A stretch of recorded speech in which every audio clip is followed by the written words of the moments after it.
never expected my father's death to feel like freedom. Call came on a Tuesday morning while I was preparing for a client meeting, my desk covered in spreadsheets and coffee-stained receipts. My name is Callie, and until that moment I thought I had my life figured out. Married to a successful real estate agent, working as a senior accountant at a respectable firm, and living in a house that looked like it belonged in a magazine. Perfect on paper, just like my father always wanted. Callie, honey. My Aunt Fiona's voice cracked through the phone. Your father. Alaric had a heart attack last night. He's gone.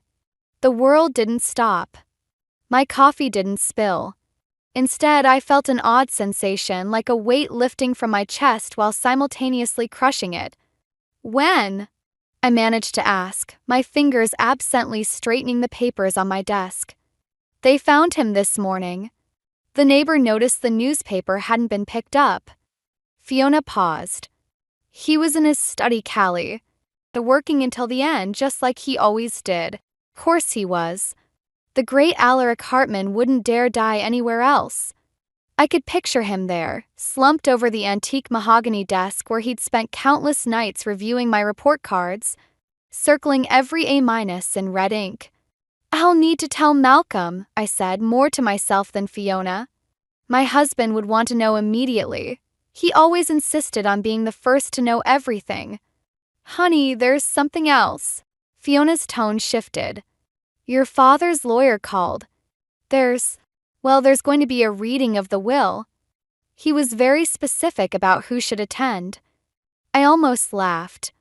Even in death, my father was orchestrating everything, controlling who could and couldn't participate in his final act.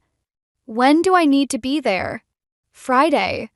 The funeral will be Thursday afternoon. She hesitated. Callie, are you okay? I'm fine, I replied automatically, the way I always did. I just need to make some arrangements. As I hung up, my office door opened. Malcolm stood there, perfectly pressed in his charcoal suit, his concerned expression already in place. Sometimes I wondered if he practiced these moments in front of a mirror. Everything all right, sweetheart? I was passing by and heard you on the phone. Course he was. Malcolm had an uncanny ability to appear whenever I received important calls or emails. He called it being attentive. Well, I tried not to think too hard about what I called it. My father died, I said, watching his face carefully. Heart attack. His expression shifted from concern to calculation so quickly I almost missed it. Oh, darling, I'm so sorry. He crossed the room to embrace me, but his next words went straight to business. We should call Mom and Dad. They'll want to help with the arrangements. And we'll need to contact the lawyer about the estate. I pulled away slightly. Aunt Fiona's handling most of it. The funeral's Thursday. Thursday? His brow furrowed. I have that big showing at the lakefront property. The Hendersons are flying in specifically for it. You don't have to come, I said, surprising myself with how easily the words came out. I can handle it. Malcolm's jaw tightened almost imperceptibly. Don't be ridiculous. Of course I'm coming. Family comes first. I'll just reschedule. He said it like he was making a great sacrifice, and I supposed he was, in his way. The Hendersons were potential million-dollar clients. But something in his tone made me think of my father's study, of all those red-inked A-minuses, of expectations and control wrapped in the guise of care. I should get back to work, I said, gesturing at my desk. I'll need to clear my schedule for the rest of the week. Malcolm nodded, kissed my forehead, and left, already pulling out his phone. Probably calling his mother, I thought. They'd be planning how to handle this situation before I even had a chance to process it. I turned back to my spreadsheets, but the numbers blurred before my eyes. In their place, I saw my father's study, that massive desk, and wondered what secrets it might hold now that he was gone. The funeral home smelled like artificial flowers and judgment. I stood in the receiving line, accepting condolences from people who hadn't spoken to my father in years, while Malcolm hovered nearby. his hand possessively pressed against my lower back. "Your father was such a principled man," Mrs. Henderson from the garden club said, clasping my hands. "He never wavered from what he believed was right." That was one way to put it. Another would be stubborn as a mountain. The last time I'd seen my father alive, we'd argued about my decision to switch firms. He called it disloyal. I called it a career move. We'd both said things we couldn't take back. Aunt Fiona appeared at my elbow, rescue written all over her face. "Callie, honey, we need you in the study for a moment." I extracted myself from the endless line of mourners, ignoring Malcolm's questioning look. The study was mercifully empty and cool, my father's presence lingering in every leather-bound book and polished surface. "You looked like you needed air," Fiona said, closing the door behind us. "And maybe this?" She pulled a flask from her purse. I laughed despite myself. "Dad would have hated that." "Your father hated a lot of things." Fiona took a sip before passing it to me. "Doesn't mean he was right about them." The bourbon burned going down, but it helped. "Did you know he kept every report card I ever got? Found them in his desk drawer yesterday. All those red marks. He kept other things too." Fiona moved to the bookshelf, pulling out a worn photo album. "Look at this." The album fell open to a picture I'd never seen before. Me at maybe 6 or 7, fast asleep on my father's chest while he worked at his desk. His free hand rested protectively on my back, and his expression— I'd never seen him look so peaceful. "He wasn't always good at showing it," Fiona said softly, "but that man loved you more than anything in this world." The study door opened, and Malcolm stepped in with his mother Lorraine close behind. "There you are, sweetheart. People are asking for you." "We're having a private moment," Fiona said, her voice carrying an edge I'd never heard before. Lorraine's perfectly painted smile didn't waver. "Of course, but there are proper ways to do these things. The guests need to see Callie being strong, maintaining appearances. Alaric would have wanted that." "Don't pretend you knew what my brother would have wanted," Fiona snapped. I closed the photo album carefully, my fingers lingering on its worn cover. "It's fine. I should go back out." Malcolm took my arm, but I pulled away, needing space. His jaw tightened, that familiar tell of controlled frustration. Back in the main room, the whispers followed me. I caught fragments, "married so young." And just like her mother. The last one stung. My mother had died when I was 4, and my memories of her were more impression than fact. A laugh, the smell of vanilla, warm hands. "Your father-in-law and I were just discussing the house," Mrs. Peterson, my father's neighbor, said as I passed. "Such a shame to think of strangers living there." I stopped short. "What?" "Oh," she fluttered her hands. "I just assumed you'd be selling. With you living across town and all." "We haven't made any decisions yet," Malcolm cut in smoothly, appearing at my side. "These things take time." Of course. Mrs. Peterson nodded sympathetically. "Though, if you're interested, my nephew is in real estate." "I handle all our family's property matters," Malcolm said, his professional smile firmly in place. "We'll be sure to keep everyone's interests in mind." I looked at him sharply. When had my father's house become our family's property? But before I could speak, Fiona called everyone to attention. It was time for the eulogy. Standing at the podium, looking out at the sea of faces, some genuine in their grief, others just here for the show, I realized something. Everyone here thought they knew exactly who my father was, who I was, what should happen next. They all had their scripts ready. But as my hand touched the photo album in my jacket pocket, I wondered if any of us really knew the whole story. And for the first time since that phone call, I felt something beyond grief or relief, curiosity. The day after the funeral, I found myself alone in my father's study, surrounded by cardboard boxes and memories. Malcolm had insisted on coming, but a client emergency pulled him away, probably for the best. I needed space to think, to breathe, to process. I started with his desk drawers, methodically sorting through decades of my father's life. Tax returns, insurance policies, everything organized with military precision. Classic Alaric Hartman. The bottom drawer stuck. I yanked harder, and it finally gave way with a crack, sending me stumbling backward. A false bottom. Of course, my father would have a secret compartment. The man who triple-checked my homework would never be completely transparent. Inside, I found a leather portfolio and an envelope with my name written in his precise handwriting. My hand shook as I opened it. "Dearest Callista," it began. He only used my full name when something was serious. "If you're reading this, I've failed to tell you what matters most. Portfolio contains my updated will and a letter explaining everything. The house, the investments, my entire estate, it's yours with one condition. It must remain solely in your name." I read that line 3 times. Solely in my name? I've watched you disappear piece by piece since your marriage. You remind me of your mother in that way, trying so hard to be what others want that you forget who you are. I made the same mistake with her, trying to shape her into someone she wasn't. By the time I realized my error, it was too late. The study door creaked open.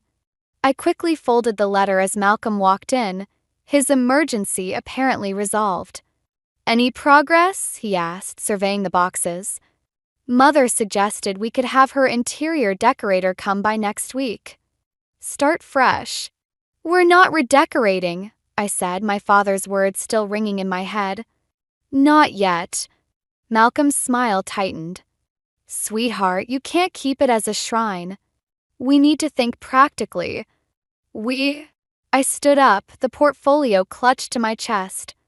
"This isn't our house, Malcolm. It's mine."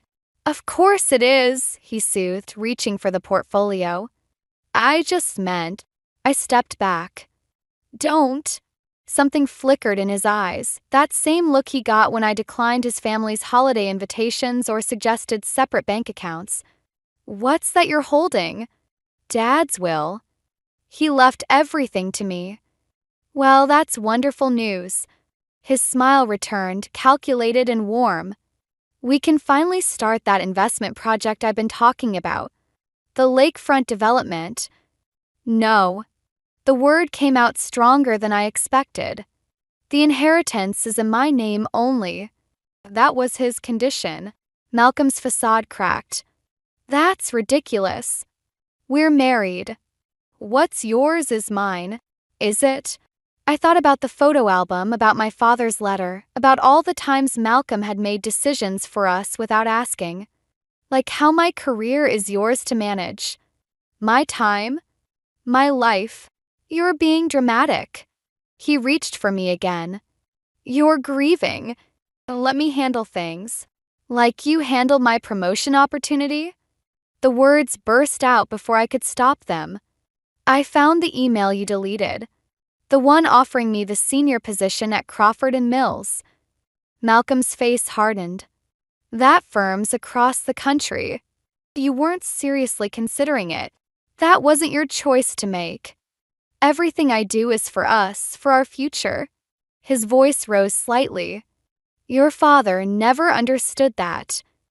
He filled your head with these independent notions, but marriage is about unity, about trust, about control." I finished, suddenly seeing everything clearly. "Like how you tracked my phone, monitored my emails, managed my social calendar?" Malcolm stepped closer, his voice dropping to that reasonable tone he used when he thought I was being difficult. "Callie, you're upset. We should discuss this at home where Mother can help us sort things out." I looked at him, really looked at him, and saw what my father must have seen. A man so afraid of losing control that he'd smother anything that threatened it. "No," I said quietly. "I think I'll stay here tonight. I have more sorting to do." His jaw clenched. "This isn't over." As he stormed out, I unfolded my father's letter again. "You're stronger than you know," it continued. "Don't let anyone convince you otherwise." For the first time in years, I believed it might be true. I spent 3 days at my father's house, sleeping in my old bedroom and avoiding Malcolm's calls. On the fourth morning, Aunt Fiona showed up with coffee and a determined look in her eyes. "Your mother-in-law cornered me at the grocery store," she said, settling into my father's leather armchair. "Apparently, you're having a nervous breakdown." I snorted, taking the coffee. Did she recommend her therapist again? Among other things, Fiona's is narrowed. She mentioned Malcolm's looking into power of attorney options. For your own protection, of course. Coffee turned bitter in my mouth. He can't do that. No, he can't. But the fact that he's trying. Fiona leaned forward. "Callie, what's really going on?" Before I could answer, my phone buzzed. Another email from Malcolm, this one marked urgent. I opened it, then felt the blood drain from my face. "He's frozen our joint accounts," I said, my voice hollow. "For my own protection. To prevent any grief-driven financial decisions." Fiona cursed under her breath. "How much do you have in your personal account?" "That's just it, I don't have one." Malcolm said it would be easier to manage everything together. The words sounded so stupid now. "He even has my paychecks auto-deposited into our joint account." "Of course he does." Fiona pulled out her phone. "Call your bank right now. Then your work. Change your direct deposit information. I'll contact my lawyer." As I made the calls, my hands shaking, I remembered all the little moments that had led here. The joint account suggestion right after our honeymoon. The shared passwords for convenience. The tracking app he'd installed on my phone for safety. My phone buzzed again, Lorraine this time. I declined the call. "The lawyer can see us this afternoon," Fiona said. "But first, we need to check something." She led me to my father's study and went straight to his desk. "Your father mentioned something last Christmas about keeping documents in the safe. Said you might need them someday." "What safe?" Fiona moved the painting behind his desk, revealing a wall safe I'd never noticed. "The combination is your mother's birthday." Inside, we found a manila envelope labeled Elizabeth's Trust. My mother's name. With trembling fingers, I opened it. "Oh my God," I whispered. My mother had left a trust in my name. A separate account I'd never known about, managed by my father all these years. The balance made my head spin. "Smart man, your father," Fiona said softly. "He knew someday you'd need an escape route." My phone buzzed again. Malcolm had sent a text. "Mother and I are coming over. We need to discuss your recent behavior." I showed Fiona the message. She squared her shoulders. "Perfect timing. Let them come." "I can't face them right now." "Yes, you can." Fiona gripped my shoulders. "You're not that scared newlywed anymore. You're Alaric Hartman's daughter and your mother's too. They were both fighters in their own ways." I thought about my father's letter, about my mother's hidden trust, about all the quiet ways they'd tried to protect me. "I need to make one more call." Crawford and Mills answered on the second ring. "This is Callie Hartman. About that senior position, is it still available?" 20 minutes later, Malcolm's car pulled into the driveway. I watched from the study window as he and Lorraine emerged, their faces set with concerned determination. They had their scripts ready, their plans in place. But for the first time, I had something they didn't expect: options. I touched the trust documents in my pocket and thought about my father's words. "You're stronger than you know." He'd been preparing me for this moment all along in his own rigid, protective way. "Ready?" Fiona asked as the doorbell rang. I straightened my spine, feeling something shift inside me, like a key turning in a lock I hadn't known existed. "Yes, I think I finally am." Malcolm and Lorraine swept into the study like they owned it, their concern a perfectly rehearsed duet. I stood behind my father's desk, Fiona a steady presence beside me as they took their positions. "Darling, we've been so worried," Malcolm started, his voice honey-smooth. "You're not answering calls, making rash decisions? Like protecting my inheritance?" The words came out sharper than I intended. Lorraine stepped forward, all maternal concern. Sweetheart, we understand you're grieving. That's why Malcolm had to take precautions. These kinds of decisions shouldn't be made in emotional states. What decisions would those be? I asked, my hand resting on the trust documents. The job offer I accepted? Or the separate bank account I just opened? Malcolm's facade cracked slightly. You what? Crawford and Mills offered me the senior position again. I start next month. That's across the country, Lorraine gasped. Malcolm, did you know about this? His laugh was brittle. She's not serious. Callie, you're upset about your father, I understand. But this theatrical rebellion needs to stop. Rebellion? I pulled out my father's letter. Is that what you call independence? I call it ingratitude, he snapped, mask finally slipping. Everything I've done, everything we've built, and you're willing to throw it all away? For what? Some fantasy of freedom? Freedom isn't a fantasy, Malcolm. It's a right. I opened the letter. Want to know what my father really thought of our marriage? Your father was a controlling old man who saw right through you, I cut in. Who knew exactly what you were doing because he'd done it himself to my mother. The difference is he learned from his mistakes. Lorraine moved closer to Malcolm, her hand on his arm.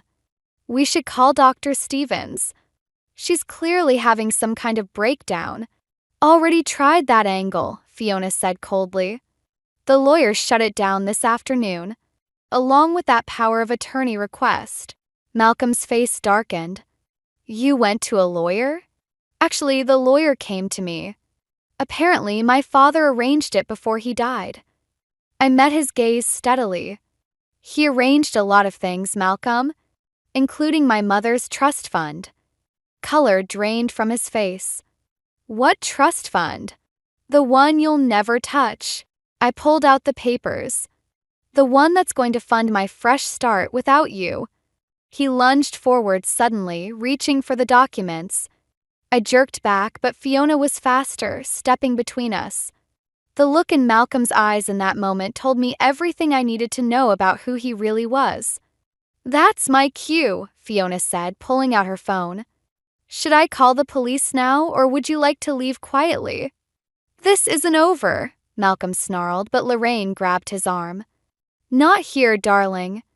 Not like this. She turned to me, eyes cold despite her smile. You'll regret this, Callie. The running away won't solve anything. I'm not running away, I said. I'm walking away. There's a difference. After they left, Fiona hugged me tight. You okay? I wasn't, not really. My hands were shaking, and my heart felt like it might burst. But underneath the fear was something else, something that felt like my father's strength and my mother's spirit combined. I need to pack some things, I said, pulling away. I can't go back to that house. You'll stay with me until you leave for the new job. Fiona paused. You know they won't give up easily, right? Malcolm's type never does. I looked around my father's study, at the life he'd built, at the protection he'd tried to provide.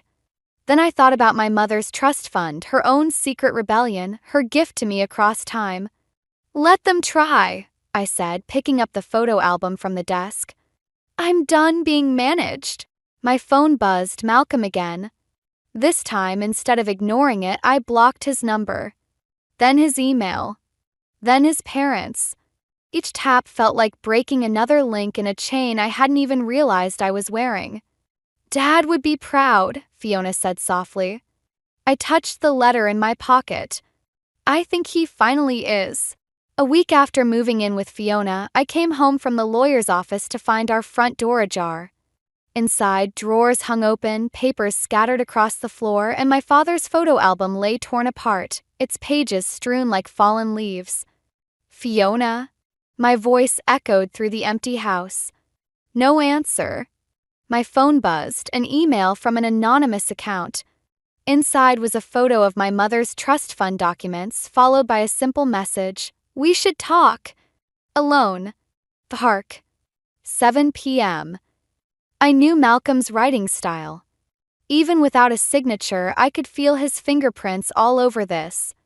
"Called the police," Fiona said from behind me, making me jump.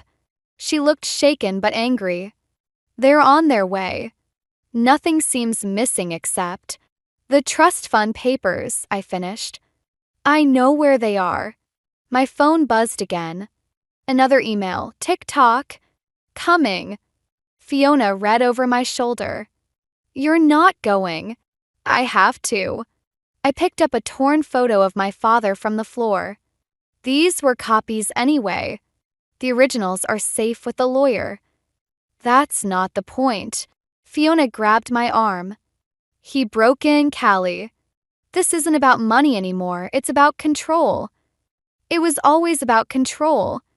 I pulled away. "But now I'm the one choosing where and when." Park was deserted except for Malcolm. Sitting at a chess table like this was just another evening game.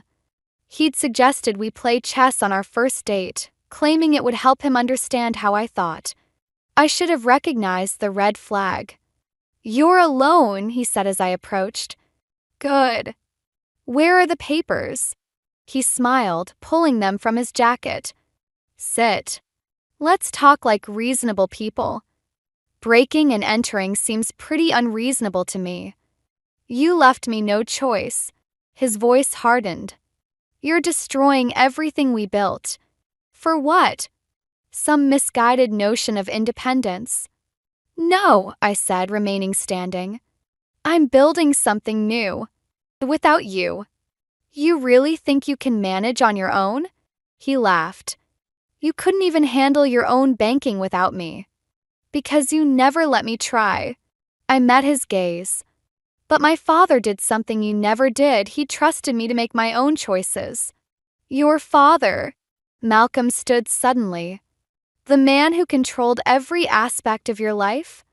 Who made you feel worthless unless you met his impossible standards? He learned from his mistakes. Unlike you." Malcolm's smile turned cruel. "Did he? Or did he just manipulate you one last time from beyond the grave? Trading his control for your blind loyalty?" The words hit harder than I expected, touching a doubt I hadn't wanted to acknowledge. Had my father really changed, or was I just switching one form of control for another? "The papers," I said, holding out my hand. "I'll make you a deal." He pulled out another document. "Sign this. Transfers half the trust fund to our joint account. In return, I'll forget about pressing charges." "Charges?" "For embezzlement." His smile widened. "I have proof you've been moving company funds. My mother's already spoken to the board." My blood ran cold. He was lying, he had to be. But Malcolm had always handled the company's books, had access to all our accounts. "You wouldn't. Try me." He slid the transfer document forward. "Sign and this all goes away. We can start fresh. I'll even support your career goals within reason, of course." For a moment, I felt the old fear creeping back. The urge to give in, to keep the peace, to be the perfect wife he'd molded me to be. Then he heard silence. Malcolm's face changed.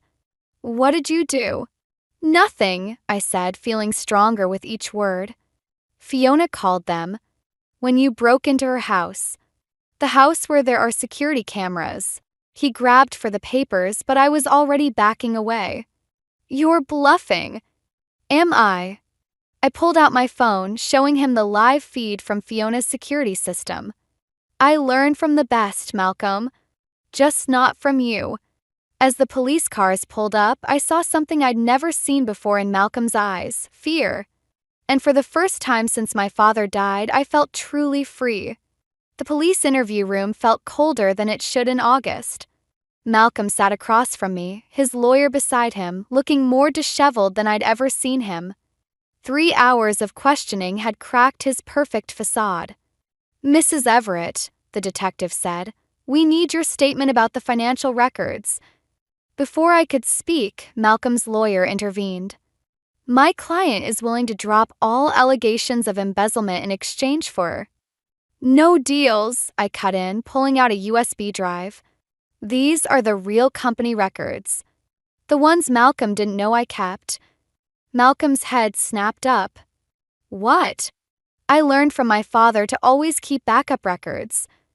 I slid the drive across the table. Every transaction for the past 3 years, including the ones you've been hiding from your parents. His face went pale. Callie, don't. The lakefront development project? I continued, watching him crumble. It failed 6 months ago. But you kept taking investor money, didn't you? Including from your mother. The detective picked up the drive. Malcolm lunged forward, but the officer behind him placed a firm hand on his shoulder. You were supposed to trust me, he hissed. That's what wives do. No, that's what marks do. I stood up. We're done here. In the hallway, Lorraine waited with Clyde, her perfect makeup streaked with tears. Is it true? She demanded. The development. Ask your son. I moved to pass her, but she grabbed my arm. We gave you everything, she said. Made you part of our family. And this is how you repay us. I thought of all the family dinners, the subtle criticisms, the way they'd shaped and molded me into their perfect daughter-in-law. You never gave me anything. You just took and took until there was nothing left. That's not true, Malcolm called from the doorway, handcuffed but still trying to control the narrative. I loved you. I protected you. No, I said, turning back. You loved owning me. There's a difference. His face changed then, vulnerability cracking through the anger. I didn't want to lose you. Everything I did. I was trying to keep us together. For a moment, I saw him as he'd been when we first met. Charming, seemingly sincere, a little broken. The man I'd thought I could help, could love enough to fix. I know, I said softly. That's what makes it worse. Please, he whispered. I'll change. We can start over. Lorraine stepped forward. Listen to him, Callie. Family forgives. You're right. I pulled out my father's letter, the one I'd carried since finding it. Family does forgive. But they also learn from their mistakes. I handed the letter to Malcolm. My father wrote this before he died. About how he almost destroyed my mother trying to protect her. About how love shouldn't feel like a cage. Malcolm's hand shook as he read. He was wrong about me. About us. No, I said. He was wrong about himself. And he learned from it. That's the difference between you. As the officers led Malcolm away, Lorraine made one last attempt. You'll regret this. You're nothing without this family. I thought of my father's study, of my mother's hidden trust, of Fiona's unwavering support. I'm not nothing. I never was. You just couldn't see me behind all the walls you built. Beside the station, Fiona waited in her car. You okay? I looked back at the building where my old life was crumbling. Malcolm would face charges. His parents would face financial ruin. The perfect family image they'd cultivated would shatter. I thought revenge would feel better, I admitted. This isn't revenge, Fiona said. It's justice. There's a difference. As we drove away, I realized she was right. Revenge would have been destroying them simply because I could. Justice was finally telling the truth about them, about myself, about everything. Ready to pack for Crawford and Mills? Fiona asked. I touched my father's letter in my pocket and smiled. Ready to start living. 6 months after Malcolm's arrest, I stood in my father's study for the last time. The house had sold quickly, too many memories for me to stay, too much potential for the young family moving in. As I packed the last box, something fell from between my father's old books. Another letter. Paper was older than the first one, yellowed and soft at the edges. Inside, I recognized my mother's handwriting. My dearest Alaric, it began. By the time you read this, I'll be gone. Not because I don't love you, but because love shouldn't feel like drowning. Take care of our Callie. Teach her to swim. I sat in my father's chair, letting the words sink in. All those years of strict rules and high expectations, had he been trying to teach me to swim in his own broken way? My phone buzzed, a news alert about Malcolm's sentencing. 5 years with possibility of parole. The Everetts had lost everything, their reputation, their savings, their carefully constructed facade of perfection. Last I heard, Lorraine had moved in with relatives out of state. Ready! Fiona appeared in the doorway, carrying another box. The movers are here for the furniture. Found something, I said, holding up the letter. Mom wrote it. Before she left. Fiona's eyes widened. Left? But I thought. So did I. I carefully folded the letter. Turns out there are different kinds of death, different kinds of grief, different kinds of love too, Fiona added softly. We worked in silence, dismantling the last pieces of my father's life. Each book, each paper, each memory carefully packed away. When we reached his desk, I found one final surprise. A small key taped beneath the drawer with a note. For when you're ready to swim. Key fit a safety deposit box at his bank. Inside was a journal, my mother's. Not dead after all, but living quietly in Oregon. All these years, my father had known where she was, had kept her secret, had let her go. He wanted to tell you, read his final note tucked inside the journal. But he was afraid you'd choose her over him. Pride makes cowards of us all. Don't make my mistakes, Callie. Don't let fear of losing love become a cage. 2 weeks later, I stood outside a small bookstore in Portland, watching a woman with my eyes and smile help a customer. My mother. Alive. Free. Different kinds of death indeed. I didn't go in. Not yet. Instead, I drove to my new apartment near Crawford and Mills, where a corner office and a team of my own waited. Where no one knew me as Malcolm's wife or Alaric's daughter. Where I could finally just be Callie. That night, I sat on my balcony with a glass of wine and my father's photo album. The last page held a surprise, a photo I'd never seen before. My mother and father, young and laughing, with baby me between them. On the back, in my father's handwriting, remember, love sets free. My phone buzzed, a text from an unknown number. Malcolm somehow reaching out from behind bars. I didn't read it. Instead, I blocked the number and opened my mother's journal. Dear Elizabeth, I wrote on the first blank page. I understand now. About drowning. About swimming. About finding air when you need it most. Maybe someday we'll talk about it. But for now, I just wanted you to know I learned to swim. Closed the journal and looked out at the city lights, thinking about different kinds of love, different kinds of freedom, different kinds of strength. My father had taught me more than just rules and expectations. He'd taught me how to break free of them. Tomorrow I'd start swimming on my own. But tonight I let myself float, suspended between past and future, between grief and hope, between what was and what could be. And for the first time in my life, the water felt just right.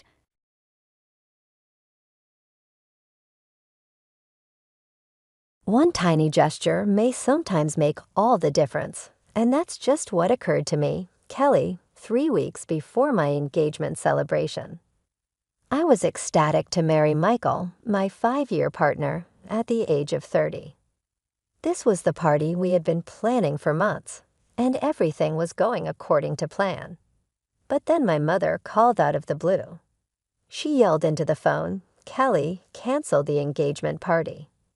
In disbelief, I nearly dropped my phone. "What? Are you serious, Mom?" Hoping it was a joke, I asked. Not to be taken lightly. "We're celebrating your engagement day because Lauren recently got promoted," she said. My parents have always had a soft spot for my sister Lauren, who is 4 years my junior. However, this was insane on a completely different level. "Come on, Mom, I've been working on this for a long time." Trying not to lose my cool, I answered, "I'm not canceling just because Lauren got a promotion at work." "Kelly, don't be self-centered. Your sister is quite excited about this. Different party, same attendees. Simply reschedule," she urged. My temper was getting the better of me. "No way, Mother. We are discussing my engagement here. I'm not going to cancel." "Story over," I uttered forcefully. Her voice was so high it hurt my ears as she began to rant. I paid no attention at all. "I've just ended the call." I sat there staring at my phone, and childhood memories flooded back. Lauren always came first and I came second. My parents had completely forgotten my 18th birthday until Grandma called to wish me a happy birthday. That's when I realized. With a grocery store cake and a gift card, they hurriedly put together a depressing celebration. It was pitiful, particularly in light of the lavish 5-day celebration they had organized for Lauren's 15th birthday only a few months prior. At that moment, Michael entered. After glancing at my face, he could tell something wasn't right.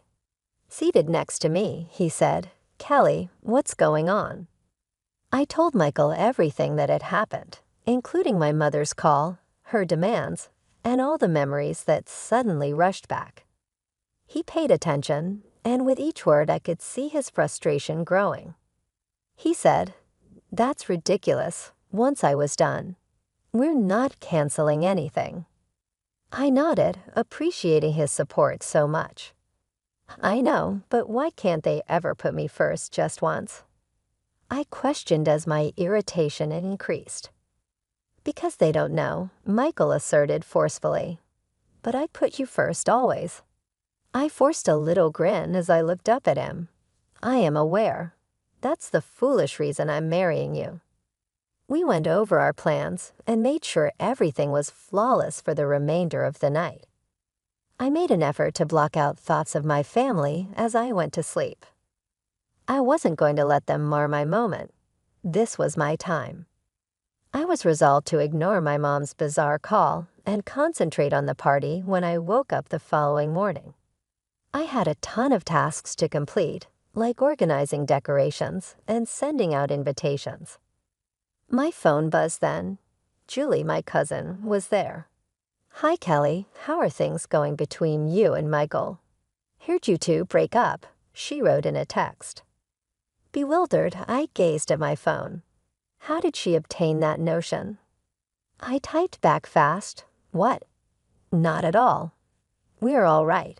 "By whom was that told to you?" Julie responded right away.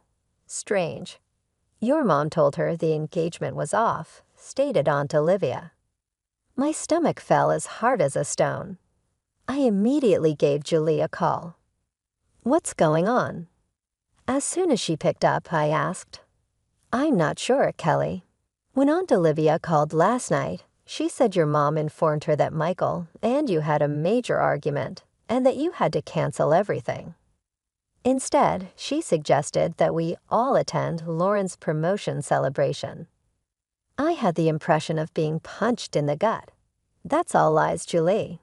The celebration continues, and we are still engaged." Mom asked me to back out of Lauren's event, but I refused. A pause occurred. "Oh no, Kelly, I really apologize. I was ignorant of this." I spoke with Julie on the phone for an hour in an attempt to determine what had transpired. My mother had, it turned out, called all of the relatives on the guest list behind my back, fabricating a wild tale about Michael and me breaking up and directing them all to Lauren's promotion party. In an attempt to relax, I inhaled deeply. "I'll clean up this mess. Could you please let people know that the engagement is still going strong?" I inquired. "Of course," Julie replied without hesitation. "I'll start calling people right now."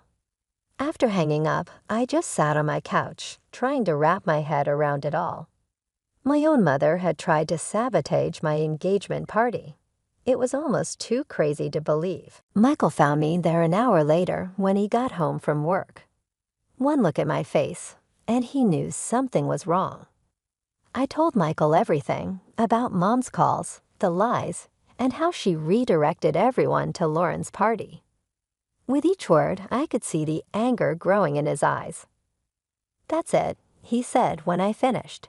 We're cutting them off. All of them. Your parents, Lauren, the whole bunch. I knew he was right, but the idea of cutting off my family scared me. Even though they treated me poorly, they were still my family. Let's focus on fixing this first, I said. We need to let everyone know the engagement is still on. Michael nodded, determined. Okay, where do we start?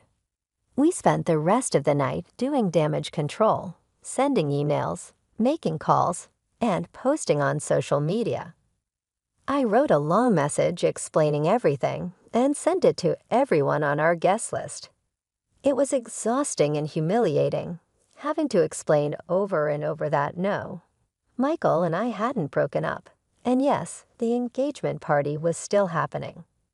By the time we finished, it was way past midnight. My voice was hoarse from all the talking, and my eyes burned from staring at screens. We did it, Michael said, pulling me into a hug. It's going to be okay. I wanted to believe him, but I couldn't shake the feeling that this was just the beginning. Mom's betrayal had opened up old wounds. All the times I'd been overlooked, all the times Lauren had been the favorite, it all came rushing back. The next day, I decided to visit Aunt Nicole. She's my dad's sister and has always been pretty nice to me. I figured I'd invite her to the engagement party in person and clear up any confusion. When I got to her place, I heard voices coming from the living room. I was about to call out a greeting when I overheard something that made me stop in my tracks. I can't believe Kelly would do such a thing, Aunt Nicole was saying. Canceling her own engagement party just to spite her sister. So childish. My heart sank. It was another lie spread by my own family to cover up the first one. I was about to burst in and set the record straight when I heard another voice chime in. I know, right? Poor Lauren must be devastated. After all that hard work to get promoted, and now Kelly is trying to steal her thunder. I recognized that voice. It was my cousin Maria. I always thought we were close, but there she was, gossiping about me behind my back. I couldn't take it anymore. I stepped into the room and asked, "Is that really what you think of me?" Both women jumped like they'd seen a ghost. Aunt Nicole was the first to recover, quickly putting on a fake smile. "Kelly, sweetie, we didn't hear you come in." "Obviously," I replied, my voice cold. "I came to invite you to my engagement party, but it seems like you've already made up your minds about me." Maria at least had the decency to look embarrassed. "Kelly, we didn't mean." "Save it," I cut her off. "I want to know exactly what Mom told you." For the next hour, I listened as they revealed everything about Mom's twisted story. According to her, I had a tantrum when I heard about Lauren's promotion and demanded she reschedule her celebration. When Lauren refused, I supposedly canceled my own engagement party out of spite, saying I'd rather not get married at all than share the spotlight. It was just another lie from my family. By the time they finished, I was trembling with anger. "None of that is true," I said, my voice shaking. Mom called me and demanded I cancel my engagement party for Lauren's celebration. I said no, and now she's spreading lies to sabotage me. I told them everything, the forgotten birthdays, the constant comparisons, years of feeling like I was never good enough. By the time I finished, both women were in tears. "Oh, Kelly," Aunt Nicole said, reaching for my hand.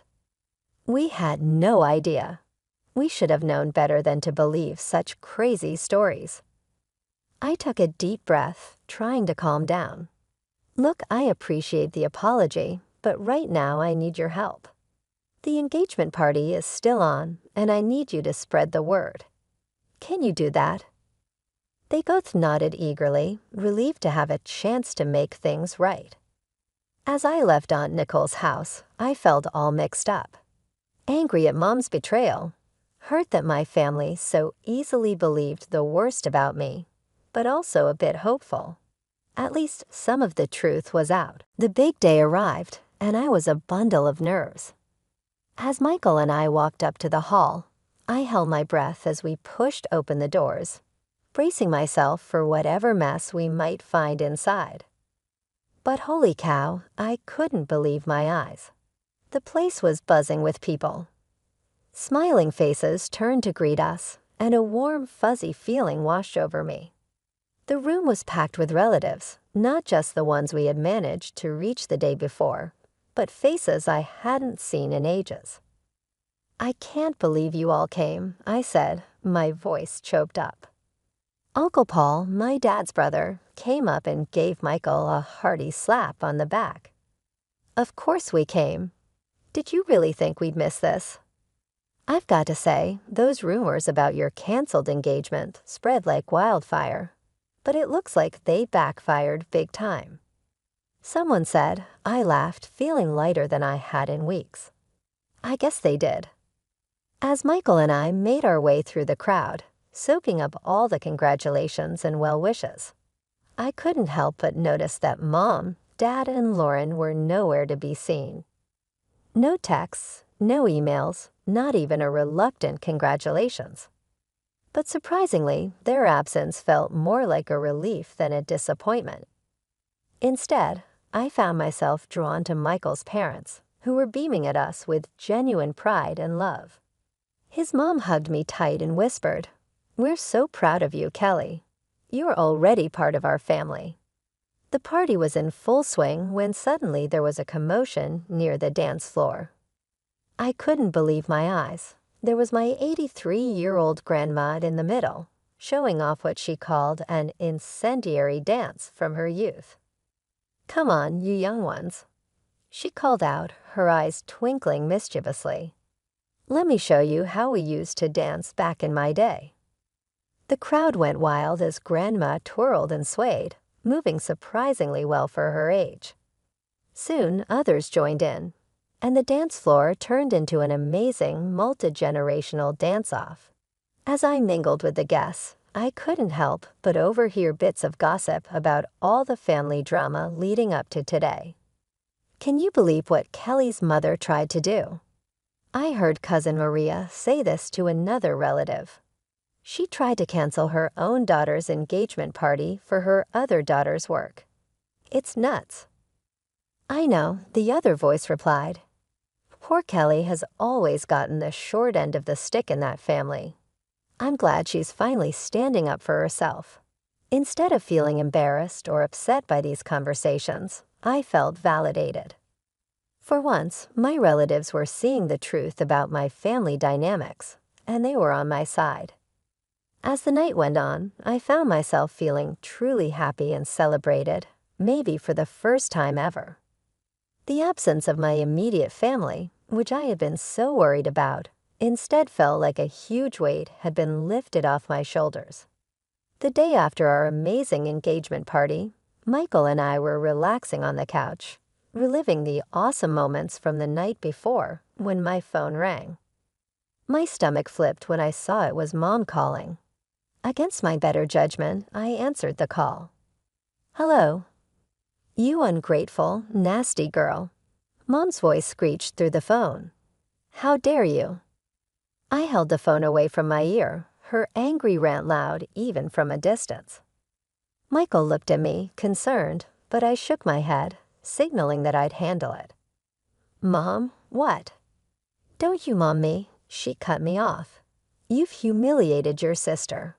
Only 5 people showed up to her party, 4 of them those nosy old aunts who'd go to anything. I took a deep breath, trying to stay calm. "I'm sorry you're disappointed, but..." "Disappointed?"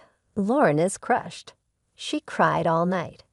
This was supposed to be her moment, and you ruined it with your selfishness.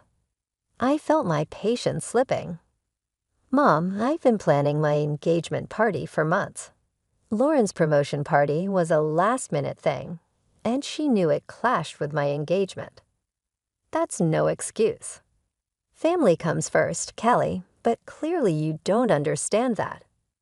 Before I could respond, she hung up on me. Immediately after the call, my phone buzzed with a text from Lauren. Asterisk, hope you're happy. You've ruined everything. I'll make you pay for this humiliation asterisk. I showed the message to Michael, who frowned. She can't be serious. The next 3 weeks were quiet, and I started to think maybe the storm had passed. But then, one afternoon, there was an unexpected knock at our door. I opened it to find Michael's parents standing there, looking worried. Mr. and Mrs. Adam, what a surprise. Is everything okay? I asked. They exchanged a glance before Mrs. Adam spoke. Kelly, dear, can we come in? We need to talk to you about something. My heart sank as I led them to the living room. Once we were all seated, Mr. Adam cleared his throat. Kelly, well, we've heard some troubling rumors. There's been talk that you've been cheating on Michael. I felt like I'd been slapped. What? That's ridiculous. I would never. We know, dear, Mrs. Adam interrupted gently. We've known you for years. We don't believe it for a second. Relief washed over me, quickly followed by anger, as I realized where these rumors likely came from. It's my sister, I said, my voice shaking a bit. She threatened to get back at me for ruining her promotion party. She must be spreading these lies. Mr. Adam nodded grimly. We figured as much. We wanted to come to you directly rather than let these rumors spread. As they left, they promised to help squash any rumors they heard. I felt all mixed up inside. I was touched by the Adams' support and trust in me, but I was also furious at Lauren. How could she sink so low? A few days after the drama with Michael's parents, I got a call from Ma. Her voice, usually so cheery, sounded worried. Kelly, sweetie, she started, I've heard about all this mess with your parents and Lauren. Don't you think it's time to bury the hatchet? I sighed, feeling the weight of her expectations. Grandma, it's not that easy. They've really hurt me. I know, honey, but they're family. Surely there's a way to patch things up. I could hear the plea in her voice, and it tugged at my heartstrings. Grandma had always been there for me, even when the rest of my family wasn't. I hated disappointing her. What do you think I should do? I asked, already dreading the answer. Why don't you try reaching out? Make a peace offering. Show them you're willing to mend fences. I closed my eyes, torn between my love for Grandma and my need to protect myself. After a long moment, I sighed. Okay, Grandma, I'll try for you. That evening, I stood on my parents' doorstep, heart pounding. As soon as I stepped inside, I knew this wasn't going to go well. Lauren was there, her face full of anger. So she spat, you think you can just waltz in here and throw me a pity party. That's not what I started, but she cut me off. I don't need your handouts, Kelly. Do you think that makes up for what you did? I should have had my party on your day. Then people would have actually shown up. I stared at her, shocked by the bitterness in her voice. Lauren, I'm trying to make things right. Make things right, she screeched. You ruined everything as usual. It's all about you. I looked to my parents, hoping for some support, but they just stood there, nodding along with Lauren. She's right, Kelly, Mom said. You've always been so selfish. I felt something snap inside me. Without a word, I turned and walked out, ignoring their calls behind me. Later, I visited my grandma again. She greeted me with a hopeful smile. How did it go, dear? Instead of answering, I pulled out my phone. Grandma, I think you need to hear this. Her eyes widened in surprise, but she nodded. I hit play, and Lauren's furious voice filled the room. As the recording played, I watched Grandma's face change from hope to shock, then to deep disappointment. When it finished, there was a long silence. Then, to my surprise, Grandma reached out and took my hand. Oh, Kelly, she said, her voice thick with emotion. "I'm so sorry. I had no idea it was this bad. I owe you an apology. I shouldn't have pushed you to reconcile." I felt tears well up in my eyes. "It's okay, Grandma. You didn't know." She shook her head. "No, it's not okay. I should have believed you from the start. I just wanted so badly for our family to be whole." We sat in silence for a while, both thinking about what had happened. Finally, Grandma spoke again. "Kelly, dear, I want you to know something. Family isn't just about blood. It's about love, respect, and support. And from what I've seen and heard, Michael and his family give you that.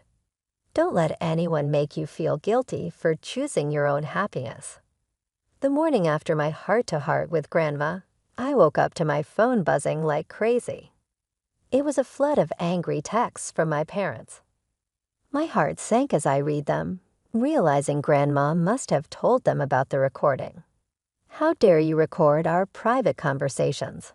Mom's message screamed, "You're nothing but a sneaky, ungrateful snitch." Dad's message was just as bad. "I can't believe you'd stoop so low as to secretly record us and then play it for your grandmother. You've betrayed this family for the last time." I felt like I'd been punched in the gut. Even with proof of their behavior, they still managed to make me the bad guy. This was the last straw. I was done with my toxic family. In the weeks that followed, I tried to focus on work and my life with Michael, but Lauren had other plans. Her spitefulness went into overdrive as she started harassing me. It began with whispers at work. Colleagues would go silent when I walked into a room, only to start whispering again as soon as I left. I soon found out Lauren had been spreading nasty rumors about me, calling me incompetent, and telling outright lies about my personal life. Then came the anonymous messages on social media. Hateful comments popped up on my posts, each one nastier than the last. I couldn't prove it was Lauren, but the tone and content left little doubt in my mind. Lauren's cruelty reached a new low when she tried to contact Michael. One evening, he came home looking troubled. "Kelly, I got a weird call today," he said. "It was Lauren. She tried to tell me you were cheating on me." I felt the blood drain from my face. "What?" "Michael, you know that's not true." He quickly reassured me. "Of course I know that." I shut her down right away. "But Kelly, this is getting out of hand." I nodded, feeling a mix of anger and exhaustion. "I know. I just don't know how to make it stop." I didn't have to do much. Lauren's obsession with revenge started to backfire on her. She became so focused on trying to make my life miserable that her work began to suffer. She spent more and more time plotting against me, and her coworkers noticed. They saw her constantly whispering and spending long stretches on her phone instead of doing her job. It wasn't long before her bosses noticed, too. I heard through the office grapevine that Lauren received an official warning for her poor performance. But even that didn't seem to slow her down. Then, about a month into her harassment campaign, the news broke. Lauren had been demoted. The irony was clear to everyone. The promotion she had been so desperate to celebrate, the one that had started this whole mess, was now taken away. After the drama with Lauren finally settled down, I threw myself into wedding planning like it was my full-time job. We finally picked a beautiful outdoor venue, a fairy tale garden with a charming gazebo where we'd say our I do's. As we stood there imagining our big day, Michael gave my hand a gentle squeeze. "Are you happy?" he asked softly. I looked up at him, feeling all warm and fuzzy inside. "Happier than I've ever been," I replied, and I truly meant it. With the venue set, we moved on to choosing our wedding party. I asked my closest friends, the ones who'd stuck by me through all the craziness, to be my bridesmaids. They all said yes, which made me even more excited. Then came the guest list. I sat at our dining table, addressing envelopes to all the relatives and friends who had supported us during the past few chaotic months. As I wrote each name, I felt a deep sense of gratitude for these people who had shown me what real family is all about. But when I got to the bottom of my list, I paused. There were 3 names I hadn't written: Mom, Dad, and Lauren. I stared at those blank spaces, feeling a swirl of emotions inside me. Michael found me there, staring at the paper. "Are you okay?" he asked, putting a comforting hand on my shoulder. I looked up at him, tears in my eyes. "I don't think I can invite them, Michael. Not after everything that's happened." He nodded, understanding. "It's your call, Kelly. Whatever you decide, I've got your back." I took a deep breath and put down the pen. "No," I said, my voice stronger than I expected. "They don't deserve to be there. This day is about celebrating love and support, and that's not something they've shown me." I felt a wave of relief sweep over me as I decided.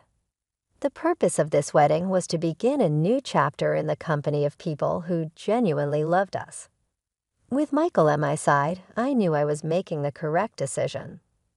I experienced a tremendous weight being lifted off my shoulders as soon as I spoke those words, realizing that severing my links with my toxic family was the best course of action for my future was a bittersweet moment. Of course there was sadness, but it was tinged with a profound sense of relief. The weeks passed too quickly, and before I knew it, the day of our wedding had come. I was standing in my bridal room, adjusting my veil in front of the mirror, when I felt a sudden calmness that I hadn't experienced in years. I saw the faces of everyone who had stood by us as I made my way down the aisle toward Michael. Michael's parents had a proud smile on their faces. My grandmother was using a handkerchief to wipe at her eyes, and our friends and family, who had supported us through all the family strife, were grinning broadly. These were my folks. They were the ones who had demonstrated to me what true support and love looked like. Michael took my hands, and his eyes glistened with love as I got to him. I experienced a profound sense of righteousness when we exchanged vows. I was supposed to be here. I came to the important understanding that my engagement party, all those months ago, was about more than just celebrating our impending marriage at the reception, where there was much laughing and happiness. It was the first day of my new existence, one in which I was the architect of my own happiness rather than an outsider. I felt really at ease as I placed my head on Michael's shoulder as we swung to our first dance together. Undoubtedly, the voyage had been difficult, but it had brought me to this point, a place of resilience, insight, and true joy. Michael murmured in my ear, "I love you." I answered, my heart pounding with emotion, "I love you too." I realized then that no matter what life threw at us, we would overcome it together. And for the first time in my life, I wasn't afraid of the future. Rather, I was thrilled about it. With Michael at my side, I was prepared to take a bold plunge into this new beginning.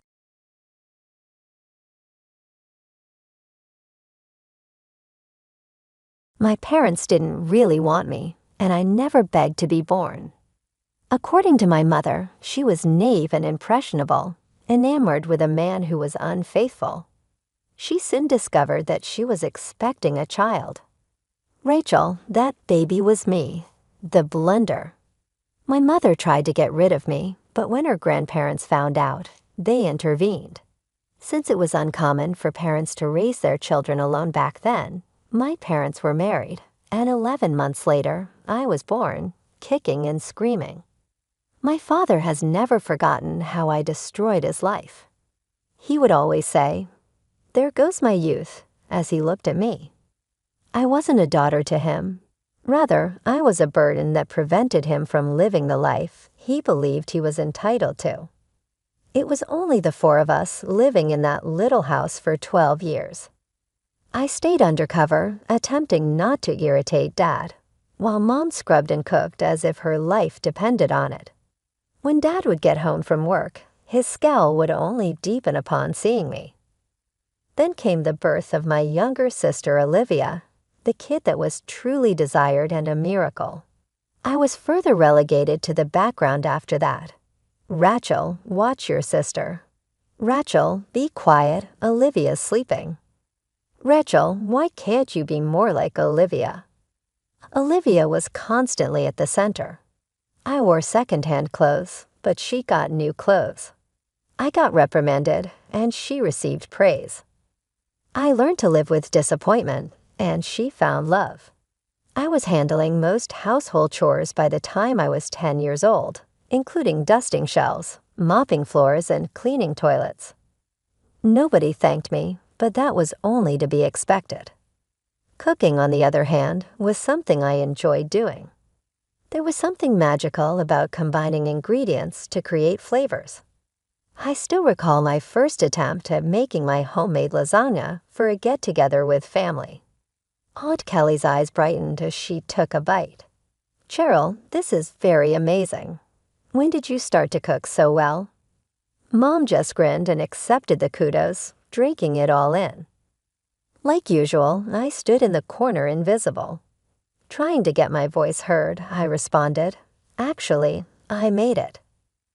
They chuckled as if I'd cracked a joke. Still basking in the praise, Mom hurriedly added, "Rachel likes to help in the kitchen sometimes." "Isn't that right, dear?" Since I knew it wouldn't matter, I shut my mouth. Still, nobody ever took me seriously. Growing up, the kitchen became my haven. As Olivia received all the praise and presents, cooking was my solace. I could cook a mean pot roast by the time I graduated from high school, so even Dad couldn't complain. "Not bad," he stuffed his face and groaned, and it was tremendous praise from him. But I had higher aspirations for cooking than just providing for my family's needs. Every night, I would see myself running my own restaurant with content patrons taking in my food. I finally lost control one evening over supper. "I want to open a restaurant someday," I said without thinking. There was an intense hush for a while. Olivia laughed then, "You." "A dining establishment." Mom appeared anxious, as if I had recently mentioned my desire to become an astronaut. Dad didn't even lift his plate to look at anything. "Restaurants are always failing. In a month, you'd be bankrupt," he remarked. "But I can cook well. My meal is enjoyed by all," I objected. Dad sneered, "Everyone likes free food." "That doesn't mean they'd pay for it." Olivia added in, her voice sickly sweet. "Rachel, perhaps you could work at McDonald's. It's said that they hire constantly." I was determined to attend the greatest culinary school I could find when it came time for me to go to college. I was shocked when Dad said he would pay for it. "This is your inheritance," he sternly remarked. "Expect nothing more than this. Olivia will get the savings and the house." I should have been upset, but I was too thrilled to be concerned about culinary school. This was my opportunity to set myself apart, gain knowledge from actual cooks, and improve at the thing I loved. Baking, sautéing, and chopping nonstop during college. I felt like I belonged for the first time in my life. My teachers commended my inventiveness, and my pupils enjoyed my cooking. But after graduation, reality set in. I had to return home as I couldn't afford a place of my own. There was a big difference between my family's coldness and my lively life at college. "So you're a chef now, huh?" During dinner, Olivia grinned. "Does that mean you'll be doing all the cooking from now on?" Before I could respond, Mom interrupted. "What a fantastic idea. You should concentrate on your studies, sweetie. Rachel can cook." I was the family maid again in an instant. Only this time I had a culinary degree gathering dust on my shelf. I managed to get a job as an assistant chef at a local restaurant. The pay wasn't great, but it was a start. Every night I came home completely exhausted, only to face piles of dishes and laundry. "This is your rent," Mom would say, handing me a list of chores. "You're not a kid anymore. You need to help out." But I didn't let it get to me. Every free moment, I was planning, dreaming, and hoping. I knew that one day I'd have my own restaurant. And when that day came, I'd show them all what I could really do. 3 long years passed, each day feeling the same. I cooked, I cleaned, I worked hard at the restaurant, and I watched as Olivia got everything I had always wanted. The day Olivia started high school, Dad came home with a huge grin on his face. "Olivia, honey, come see what I got you," he called out. We all went outside, and sitting in the driveway like a shiny slap in the face was a brand new car. "A car? But I don't even know how to drive yet," Olivia said, eyes wide with surprise. Dad laughed and tossed her the keys. "You will soon enough. My girl deserves the best from the start." I bit my tongue so hard I could taste blood. When I turned 17, I got a second-hand bike, and that was only because I needed it to get to my part-time job. And it didn't stop there. Every week, there was something new for Olivia. The latest iPhone, a MacBook Pro, designer clothes.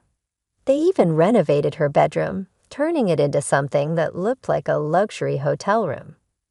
Meanwhile, I was still in my old room with the same faded wallpaper and the same squeaky bed I'd had since I was 12. At least the spiders kept me company, right? I started thinking about moving out. Maybe I could find a roommate and share the rent on a tiny apartment. Anything would be better than this constant reminder of how little I mattered. But then Christmas came around. I had been saving up, determined to get everyone nice gifts for once, to show them I wasn't the failure they thought I was. I ended up buying lottery tickets for everyone, not the cheap scratch-offs, but tickets for the big jackpot. Christmas morning came, and I handed out the envelopes, trying not to look too eager. Mom opened hers first, and her face dropped. "Oh, lottery tickets," she said. Dad snorted. "What is this? A gas station gift?" Olivia didn't even bother opening hers. She just rolled her eyes. "Gee, thanks, Rachel. Really thoughtful." Mom tried to sound nice, but her voice was dripping with fake sweetness. I guess since Rachel didn't really get us anything, she won't be expecting any gifts either. That seems fair, doesn't it? Mom said, her voice cold. I felt a lump in my throat.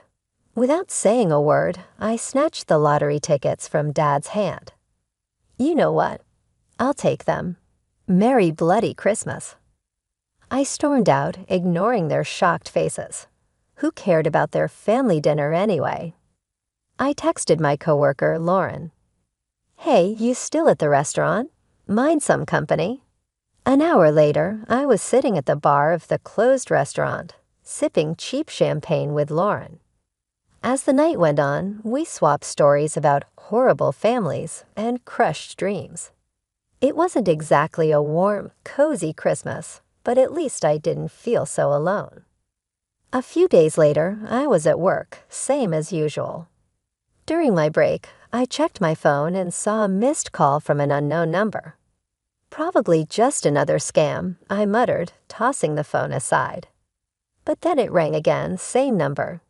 Curiosity got the better of me, and I answered. "Hello, is this Rachel Jackson?" A cheery voice asked. "Yeah, who's this?" "This is Kelly from the State Lottery Commission. I'm calling to inform you that you're holding a winning ticket." I almost dropped the phone. "What? Are you serious?" "Absolutely. One of your tickets matched all the numbers in the Christmas drawing. After taxes, your winnings come to $900,000. The world spun around me. In a daze, I headed home, my mind racing. This was my chance to finally open my own restaurant, to prove to everyone what I could do. I burst through the front door, unable to contain my excitement. You won't believe what happened. I blurted out. They were all sitting at the kitchen table, staring at me like I had grown a second head. I won the lottery. One of the tickets, the one I was going to give Mom, it won $900,000 after taxes. For a moment, there was stunned silence. Then Olivia's shrill voice broke the quiet. "That money belongs to us," she screeched. "You bought those tickets as gifts for Mom and Dad. Anything that belongs to them belongs to me." It felt like a slap in the face. "No, they gave the tickets back to me." "They're mine," I said, trying to keep my voice steady. Mom and Dad exchanged a glance. Then Dad spoke slowly. "Rachel, be reasonable. You live under our roof.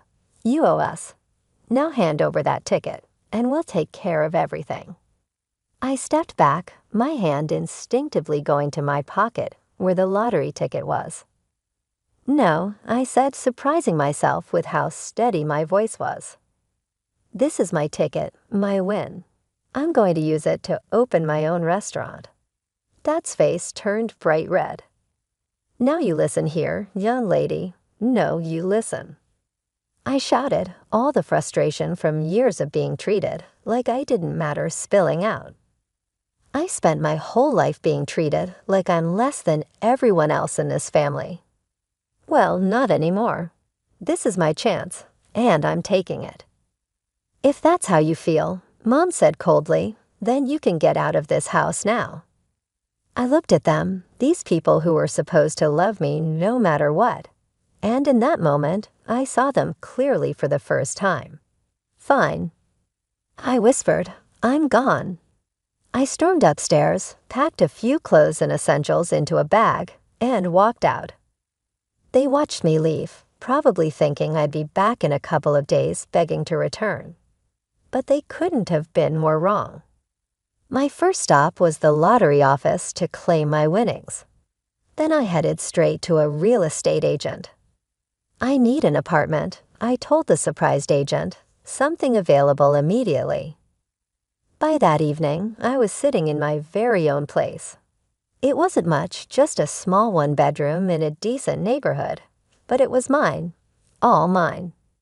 As I sat on the floor, I hadn't had time to buy furniture yet. Eating takeout and scrolling through restaurant equipment catalogs on my phone, I felt something I hadn't felt in years: hope. First things first, I needed a solid business plan. I spent weeks glued to my laptop, researching, crunching numbers, and planning every single detail.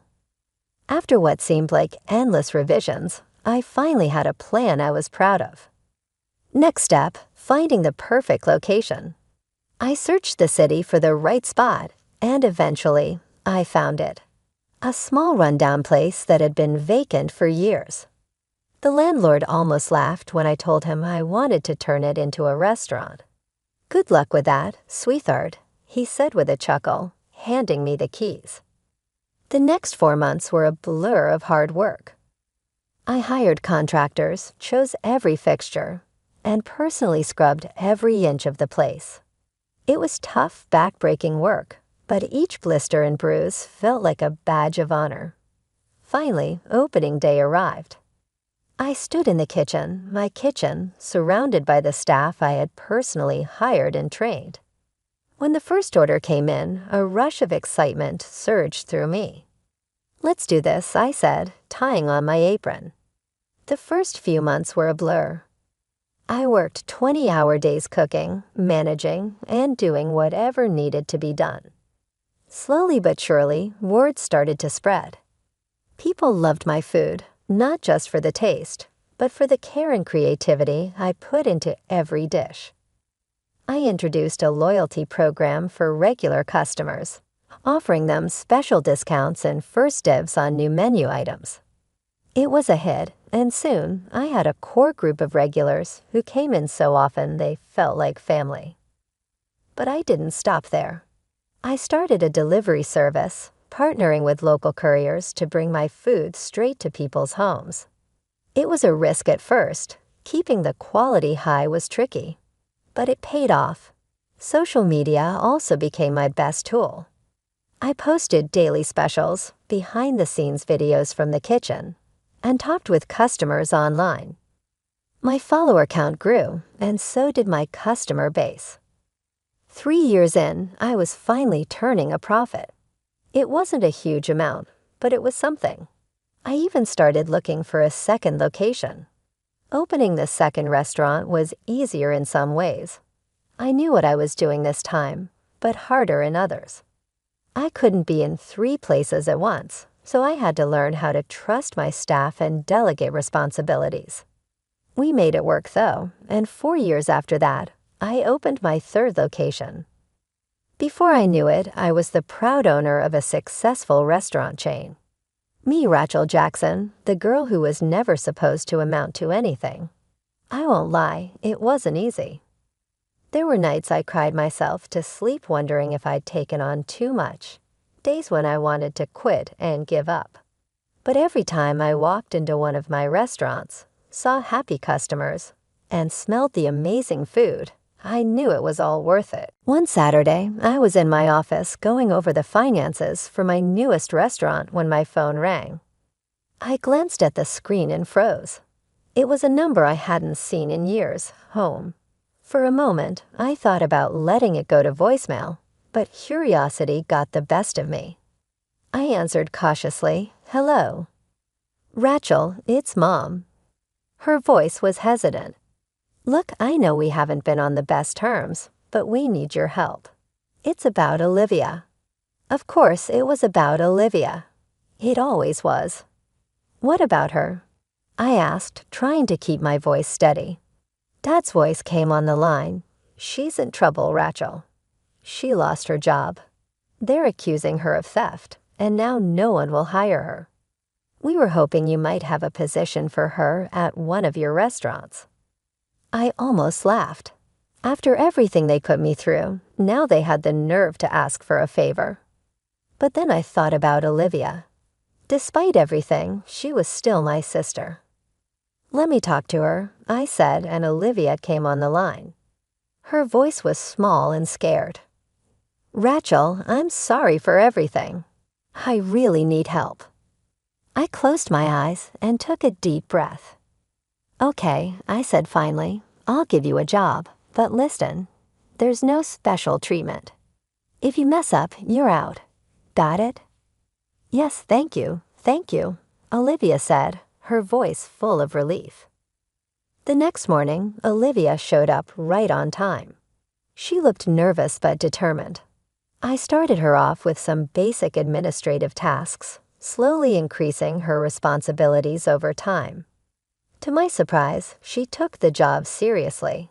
She paid attention during training, asked good questions, and never complained about the work. One night, as we were closing up, Olivia broke down. "I need to tell you the truth," she sobbed.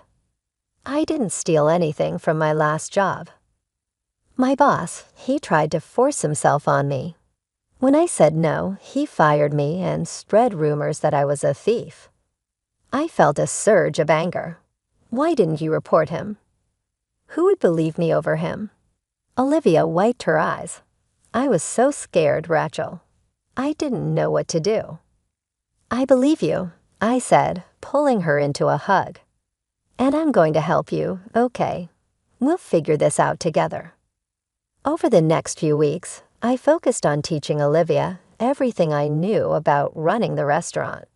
She soaked up the information like a sponge, eager to learn and prove herself. As I watched her confidently handle a rush of customers one day, I felt both proud and uneasy. Olivia was turning out to be a quick learner and a hard worker, but a little voice in the back of my mind warned me not to let my guard down completely. At first, everything seemed perfect. Olivia threw herself into the job with more enthusiasm than I'd ever seen from her before. She was always the first to arrive and the last to leave, taking on extra shifts and volunteering for the toughest tasks. But then I started hearing whispers. At first, I brushed them off as typical workplace gossip, but the rumors kept growing louder. One day, Paul, my head chef, pulled me aside. "I think you need to know something," he said. Your sister, she's been saying things, stirring up trouble. A chill ran down my spine. What kind of things? I asked. Paul looked uncomfortable. She's been telling people they're underpaid, saying you're keeping all the profits for yourself. She's even suggested they go on strike. I couldn't believe what I was hearing. That's ridiculous. You all know how tight our margins are. I've always been open about the finances. We know, boss, Paul reassured me. None of us believe it, but there's more. He went on to tell me that Olivia had been claiming the restaurant rightfully belonged to her, saying I had somehow cheated her out of her share of the family money. It felt like a punch in the gut. After everything we'd been through, after I gave her a second chance, this is how she repaid me. That evening, I confronted Olivia, my hands shaking with anger and disappointment. What the hell do you think you're doing? I demanded. Olivia's face was blank, acting innocent. What are you talking about, sis? I told her everything I'd heard. To my shock, she just shrugged. Oh, that, she said casually. I was just testing the staff's loyalty, making sure they wouldn't turn on you. Looks like they passed with flying colors. I wanted to believe her, really I did. But something in her eyes, a cold and calculating glint, made me hesitate. Before I could say more, there was a frantic knock on my office door. Melissa, my assistant manager, came in looking pale and worried. Rachel, we've got a problem, she said. There's a big shortage in the cash register. Over $10,000 is missing. We spend hours going over the books, checking and rechecking everything. There was no mistake. A significant amount of money was gone. Only 4 people had access to the register: Melissa, Paul, and Olivia. I had known Melissa and Paul for years. They'd been with me from the start, through all the highs and lows.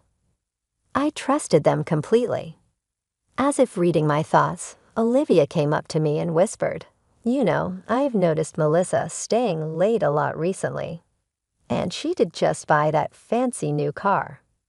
Watching Olivia walk away, I knew I had a big decision to make. I couldn't ignore this. There was too much at risk: my business, my reputation, and the livelihoods of my loyal employees. Late one night, after everyone had left, I installed hidden cameras around the cash registers. It felt wrong, like I was betraying my staff's trust, but I didn't have a choice. I stared at the TV for days on end, my eyes burning from watching hours of dull film. And then I saw it the 5th night. Swiftly and covertly, Olivia unlocked the cash register. She quickly reached in and took money out of her pockets. My heart fell. I phoned the police because I couldn't bring myself to approach her. Olivia was wrapping up her shift the following day when 3 officers entered. Her shocked, then angry, expression said it all. She began flailing about, smashing dishes into the floor and toppling tables. This money is mine to keep. I ought to be wealthy, not you. She cried, You stole my life, as the cops escorted her out of her car. There was only an emptiness where my love for her had once been, no sadness, no remorse. My parents barged into the restaurant the following day. Mom was in tears, and Dad's face was flushed with fury. How dare you? Dad gave a yell. Even your own sister. Now drop the charges. I refused to back down. Not at all. She embezzled from me. The consequences must be faced by her. I took out my phone and played the video of Olivia robbing. Observe, I murmured. This is what Olivia, your darling, did. She is a pilferer. Their cheeks turned pale as they watched the film, but instead of showing understanding, their emotions grew stern. You kind of set her up, Mom said. You've always been jealous of her. I was hearing things that I couldn't believe.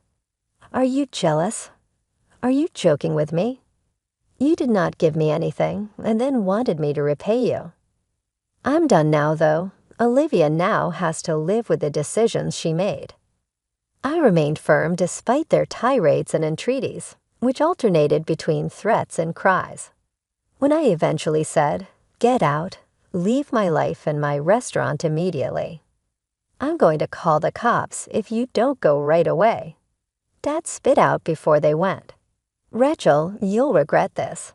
Take note of what I say." It was an awful trial. Olivia's moving testimony on the stand almost caused me to question my own abilities. But then her former boss showed up as a surprise witness. In his testimony, he described Olivia's persistent pursuit of him and her threat to file a sexual harassment lawsuit against him when he turned her down. He also described how, in retribution, she had taken money from the business. Ultimately, the jury returned a guilty verdict. She shot me one last glance as they dragged her away. Her eyes were filled with icy anger rather than regret. Since that day, I haven't spoken to my family. I occasionally question my decision late at night. I know I did, though, when I look at what I've created and the life I've chosen for myself. I feel at ease as I watch my crew in the kitchen of my newest restaurant get ready for the dinner rush. My family is now this. This is where I live, and no one can take that away from me. Not Olivia, not my parents, nor anybody.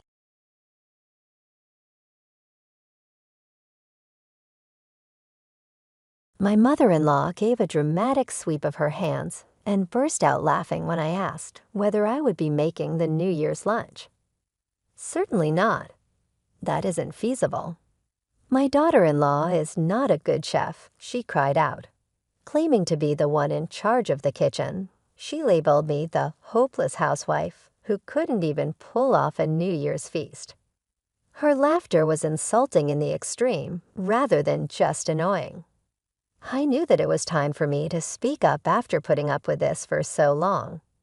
Natalie is my name. I got married last year and I'm 29 years old. I love to cook because I'm a full-time homemaker, and fortunately, my husband isn't too particular. For him, everything tasty seems to work. We live in a gorgeous, recently remodeled house with an amazing kitchen featuring a sizable island, and he is a kind man. My mother-in-law has been a persistent problem, even though it should have been a perfect setup from the beginning. She considers me to be a complete flop in the kitchen and takes great pride in her culinary abilities. Even worse, she broadcasts her views rather than keeping them to herself. She was loudly chatting with a neighbor's wife just the other day, making sure her voice could be heard while I was outside doing laundry. Even my daughter-in-law struggles with cooking. It's terrible. I'm curious about her childhood. She bemoaned, "My poor son, so unfortunate to be stuck with her," her words piercing me like sharp needles. Taking her criticism of my cuisine was difficult enough, but hearing her disparage my family was just unbearable. I came to the realization that I had to stop this now. Time to make a decision. I have always had the utmost respect for my parents and have treasured the many things they have taught me. Regretfully, my mother-in-law never made the effort to comprehend or value these principles. Rather, she decided to routinely make fun of me. It was simply another one of her constant criticisms, and today was no different. Her scathing comments reverberated throughout the neighborhood. She's not even familiar with correct seasoning. There is almost no flavor if I don't cook. Why was my son forced to wed someone who resembled her? The neighbors added their insults, stoking the conflagration by implying that my husband Daniel had taken on more than he could handle and wondering why she hadn't taught me herself. I wish they would all just quit, under my breath. I squeezed a glass so hard that it broke in my hand. I saw my opportunity to finally let everything out when my husband Daniel returned home that evening and my mother-in-law was conveniently taking a shower. "Is there nothing you can do for your mother?" I begged Daniel as I took his jacket. "She's going around the neighborhood every day. making me out to be some hopeless cook. It felt right to speak up about my mother-in-law's unforgiving actions. Since Daniel actually cares about me and we don't have a tight relationship, I expected his support, possibly even expecting him to defend me, or at the very least notice the stress her words were causing me. But I wasn't prepared for his reaction. "Well, Mom has always been very particular about cooking," he replied, appearing sincere to be distressed as he scratched his head. Particular hovered in the air, a word so light for an accusation so terrible. I was ready to respond with something about how overly seasoning she was, but I refrained and instead just stared at him in shock, wondering if he really realized how much his mother had said. I looked at Daniel, completely taken aback. He said casually, "Come on, she's a good cook, right?" "Well, I'm not really knowledgeable about good or bad cooking. Just try to get along with Mom, please. Isn't that what a wife is meant to accomplish?" I was startled when he exited the room after saying those things. Was this a joke of any kind? My head kept repeating, "A good cook, a wife's duty." Even so, what does that mean? Suddenly, I felt a rush of frustration course through me. I detest it, but my mother-in-law's food is not at all enjoyable. For the past year, she has taken over the kitchen, purportedly to save me work, but I have never really liked the food she makes. She is adamant that adding more spices does not necessarily translate into superior flavor. Raised on such strong taste, Daniel never complains when he finishes his plate. But I fight with it every day. In addition to being unpleasant, I worry that eating meals with such a high spice content may be damaging to my palate and bad for my health. Every mealtime has turned into a silent struggle in which I must complete my plate for fear of what might happen if I leave any behind. I sighed deeply, alone in our bedroom silence. The shocking thing was that Daniel didn't seem to care about how his mother cooked, rather than the fact that he didn't criticize his mother's method. I found myself craving the cozy, traditional dinners my folks used to provide at times like this. The excitement for the New Year's festivities grew as the year's end drew near. This would be my first New Year's since I married into this family, when we usually celebrate with a big party and a feast that my mother-in-law makes. I was filled with a feeling of dread rather than excitement, as I considered how I would handle the overwhelming flavors and familial expectations that had become a regular part of my life.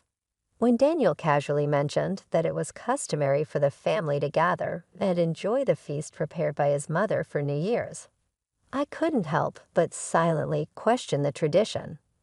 However, outwardly I only managed a no. It seemed that the relatives who eagerly attended each year had grown to love her cooking, or perhaps they had simply become accustomed to it. Despite feeling a bit of sympathy for them, I couldn't shake off the feeling of slight dread.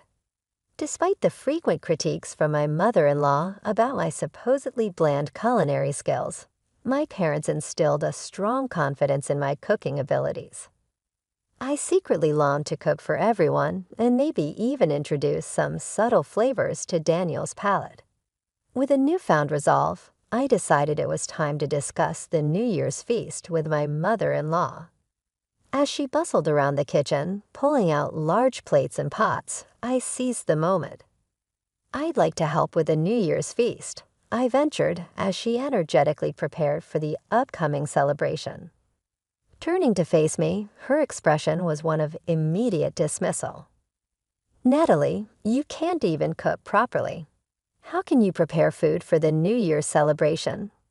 We'll have not just our family, but all the relatives over. You know that, right?" she retorted. "But I'm part of this family now. It's my duty as a wife to contribute," I argued, my voice tinged with desperation. She simply shook her head. "Do you want to create an awkward atmosphere at the start of the new year? Everyone comes expecting my cooking. We can't disappoint them. Please, if you understand, don't interfere." Frustration bubbled inside me as I watched her turn back to her preparations, effectively shutting down my offer to help. The new year arrived, and with it, the house filled with about 20 relatives. More than I had anticipated, many of whom I hadn't seen since the wedding. As each guest arrived, I greeted them warmly, ushering them into the spacious dining room that had once awed me when I first moved in. The unusually large room was buzzing, perfectly suited for such gatherings. Meanwhile, my mother-in-law was already deep in conversation with the arriving relatives, the center of attention in the kitchen and the heart of the celebration. During the festive preparations, a relative curiously inquired, "By the way, is Natalie preparing the feast this year?" My mother-in-law quickly waved her hands dismissively and laughed. "That's impossible. My daughter-in-law can't cook at all. She's a hopeless housewife who can't even manage a New Year's feast. I handle all the cooking around here," she declared, her laughter sounding harsh and unwelcoming. It was not a joke or a casual remark. It was a pointed insult directed at me. At that moment, I reached my breaking point. "Mother-in-law, please let me prepare the New Year's feast this time. If it doesn't turn out well, you can always make a palate-cleansing dish," I suggested, breaking the tense silence that ensued. After a brief pause, the room began to buzz with whispers from the relatives.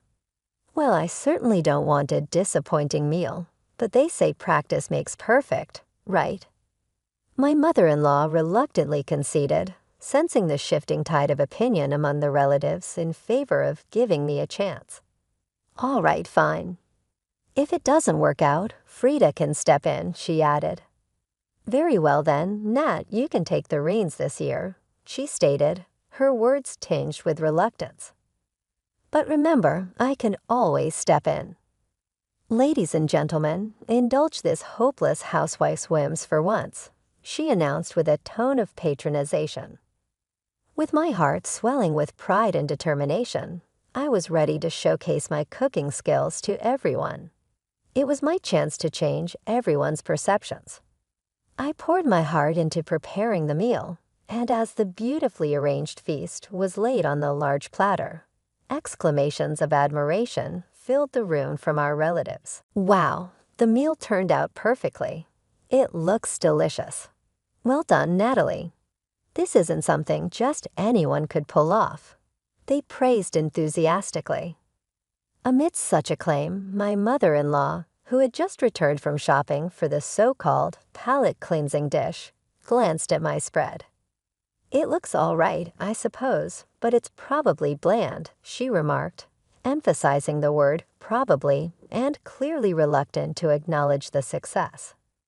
Ignoring her comments, I busied myself distributing paper plates and forks to the relatives, encouraging them to enjoy the meal. As my mother-in-law hurried into the kitchen to start on what she called the palate-cleansing dish, she kept a watchful eye over us, probably expecting her to intervene. The relatives tentatively began sampling the dishes I had prepared, and a murmur of approval started to build. My mother-in-law, not missing a beat, chuckled with apparent satisfaction, announcing loudly, "See, I told you. This is why she's the incompetent daughter-in-law, everyone. You don't need to force yourselves. I'll prepare the palate-cleansing dish right away." Her tone carried a triumphant note, expecting to salvage what she assumed would be a culinary disaster. However, her satisfaction was quickly overshadowed by sounds of genuine delight from the dining room. "This is the first time I've tasted this delicious New Year's food. It's like something from a fancy hotel. Natalie, where did you learn to cook like this?" exclaimed one of the relatives, their praise filling the room with energy. Amidst the lively crowd, my mother-in-law stood momentarily stunned into silence by the unexpected approval. With everyone's attention now on me and none on her, I felt a surge of confidence and decided it was the perfect moment to reveal my background. I grew up in a family deeply passionate about food. My family owns a renowned French restaurant celebrated for its authentic cuisine and even recognized in the Michelin Guide. My father is the fifth generation overseeing culinary operations, and my mother, from a long lineage of chefs, supports him wholeheartedly. From a young age, I absorbed the art of cooking by observing my parents. By the time I was in upper elementary school, I was earnestly learning from them. Though my brother is poised to inherit the restaurant, the culinary knowledge passed down from my parents remains a deep source of pride within me. This revelation shifted the atmosphere, further cementing my newfound respect among the relatives, and leaving my mother-in-law to ponder the unexpected turn of events. As the room buzzed with impressed relatives, I felt a profound connection to my heritage, proud to finally share my true culinary roots. That's why I found it impossible to tolerate my mother-in-law's dismissive remarks and actions that seemed to undermine my culinary skills. To her, dismissing my cooking was akin to denying my parents' legacy and the restaurant that had been a cornerstone of our family for generations. I had mentioned this before I got married, but it seemed lost on her. My mother-in-law, often condescending, seemed to see me merely as the daughter from a quaint countryside restaurant. Daniel, largely indifferent to culinary nuances, probably couldn't tell the difference between a family-run establishment and authentic French cuisine. I sometimes found myself questioning why I'm married into this family, a thought that I muttered under my breath as I turned to the sound of someone calling my name, meeting the gaze of several pairs of expectant eyes. We have seconds. I want more too. Despite the generous portions I had prepared, everything had been completely devoured. A wave of happiness washed over me, and I felt tears welling up. Receiving praise for my cooking should have been routine, something I had known before getting married. Yet over the past year, I seem to have forgotten that sensation entirely. Yes, I'll prepare more right away, I declared with renewed determination as I hurried out of the room. I passed by my motionless mother-in-law. She had, after all, brought some ingredients regardless of her earlier criticisms. "Mother-in-law, I'll use these ingredients, okay?" I announced but received no reply. The groceries remained untouched in the kitchen. As I reached to inspect the contents of the supermarket bag, someone entered the kitchen. Could you teach us how to cook too?" I glanced up to find 4 women lined up before me, their ages ranging from around mine to about that of my mother-in-law's. This unexpected request bolstered my confidence further. Here was an opportunity not just to share my heritage, but also to foster a bond over the love of cooking, transcending generational and family boundaries. It was a moment of validation and a chance to demonstrate the depth of my skills and the rich culinary legacy I carried. As I looked into their eyes, each gleamed with the same eager curiosity. "The food was amazing. We'd love to learn from you." They were enthused. Hearing those words ignited something within me. I had never considered teaching cooking before, but witnessing their admiration and realizing the impact I could make, a newfound desire to share my knowledge welled up inside me. With a smile, I gladly agreed to teach them, and the room erupted with excitement. The group got into a lively conversation about how they would improve as cooks and wow their spouses. And thus an unplanned culinary class started. My mother-in-law stood back and observed us closely, her countenance blank as she cleaned up quietly. The meals were greeted with a round of applause as we wrapped up the class. I have to say that sometimes I find Grace's food to be a little too salty. On the other hand, Natalie's food is elegant and delicate, truly expert French cuisine. One of the participants, Jennifer, grinned broadly at being acknowledged by everyone. I smiled a little, embarrassed and proud at the same time, but my mother-in-law didn't seem to be taking the constant compliments to heart. Daniel interrupted me as I was thinking of ways to diffuse the situation. "I really like Natalie's food more." I have always been concerned about salt and health because of Mom's strong flavorings. Natalie should take care of the cooking on a regular basis from now on.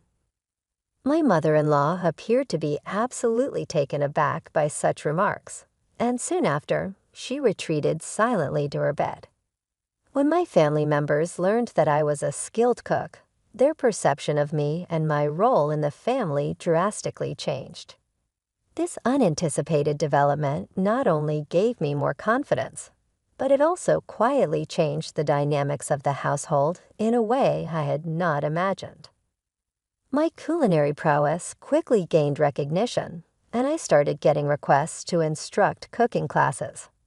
I was apprehensive at first, but then I remembered how much fun the spontaneous cooking session had been, so I decided to seize the chance.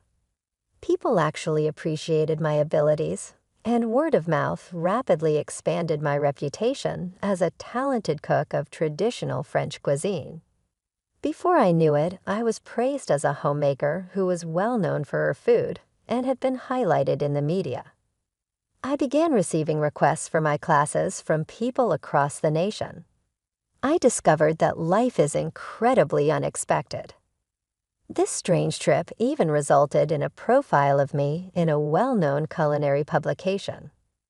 I discussed my father's influence on my culinary talents and my culinary background in the post. After the change in family and public attitude, my mother-in-law, who had previously disseminated unflattering rumors about my cooking prowess, stopped making any comments on food-related topics. She eventually quit cooking completely over time, so I'm now alone in charge of preparing meals for our family. We live together peacefully now, which is a big difference from when we first started dating, despite the increasing business.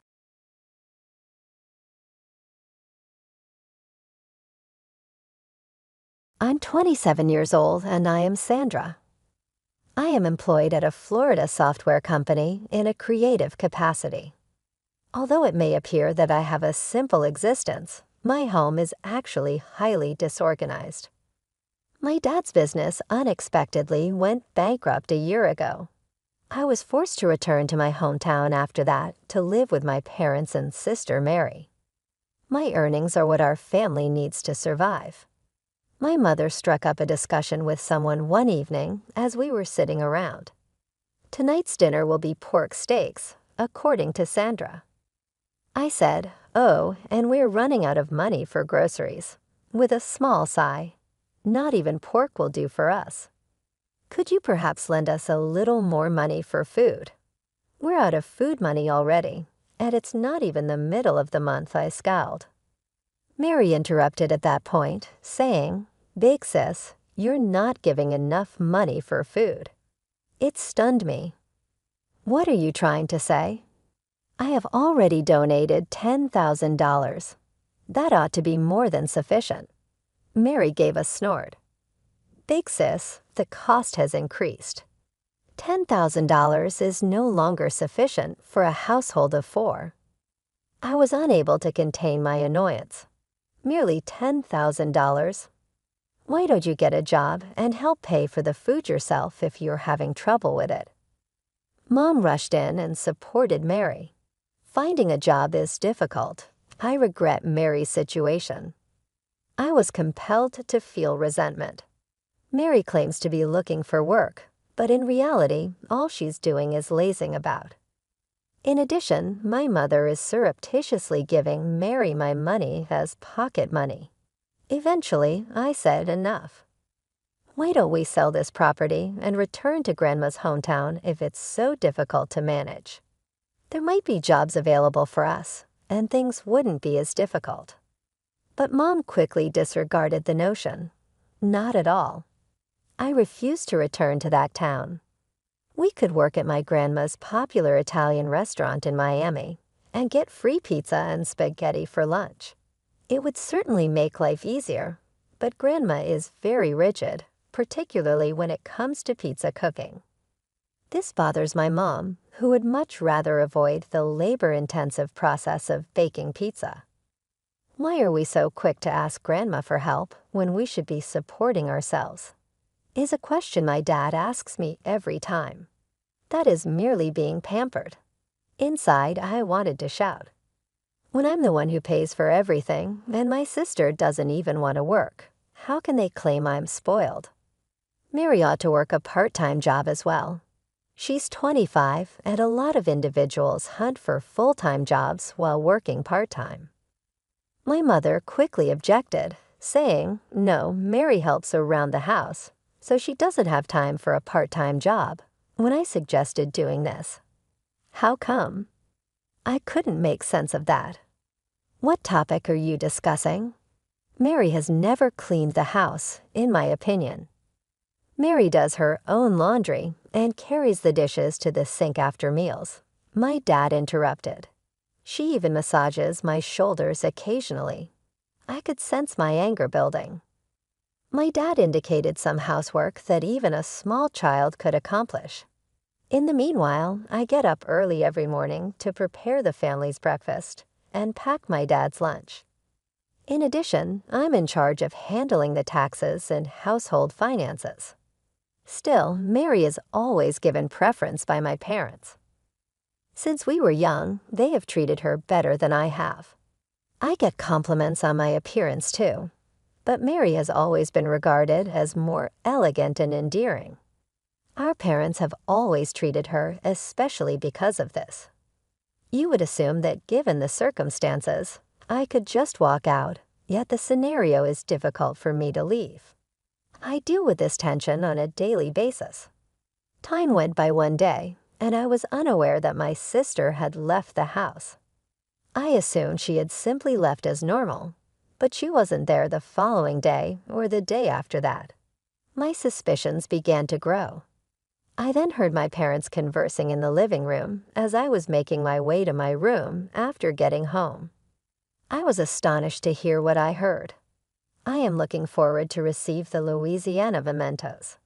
Mary is quite fortunate to be lounging on gorgeous beaches and dining at upscale establishments at the moment, my mother remarked. I'd also like to see Louisiana. My dad said maybe we should all go together next time. I lost the ability to remain silent. Wait, what are you discussing? Are you implying that Mary is now in Louisiana? Confused, I asked. My parents gave me a startled look. That's correct, they replied. It was unbelievable to me. However, how? She has no money at all. In an effort to save money, I've even stopped going shopping or out. My mom said, oh, she won a trip in a sweepstakes. Mary has always been fortunate in situations like that. I was unaware that Mary had apparently won a vacation to Louisiana. Startled, I chose to accept their explanation for the time being.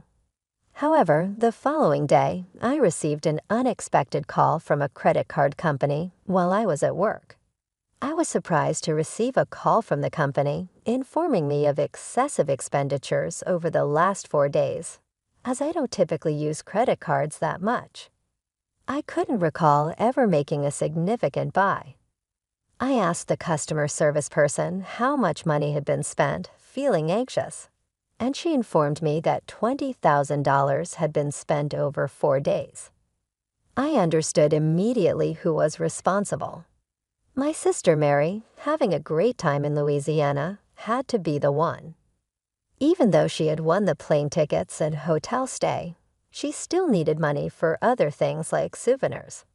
I called her, determined to know the truth. What is happening? Describe yourself, I said.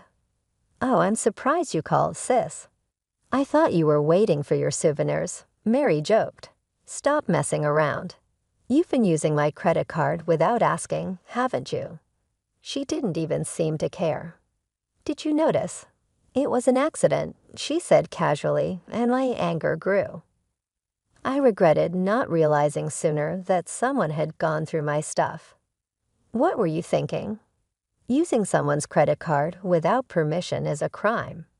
It might be a problem if it was someone else's, but we're family, Sandra. You should really study up on these things, she replied. How could you spend $20,000 in just 4 days? That's a crazy amount of money. Well, besides the free flight and hotel, I had to pay for all the other activities, shopping and meals. I went to fancy restaurants, bought some branded stuff, and took taxes. Before I knew it, I spent over $20,000. Spending that much money is just not okay, Mary. What were you thinking? Why are you so mad? I used the card because it was going to expire soon. That's all, sis. I'll leave the bill to you, she said cheerfully, then hung up the phone. I was left speechless. The whole thing was so sudden.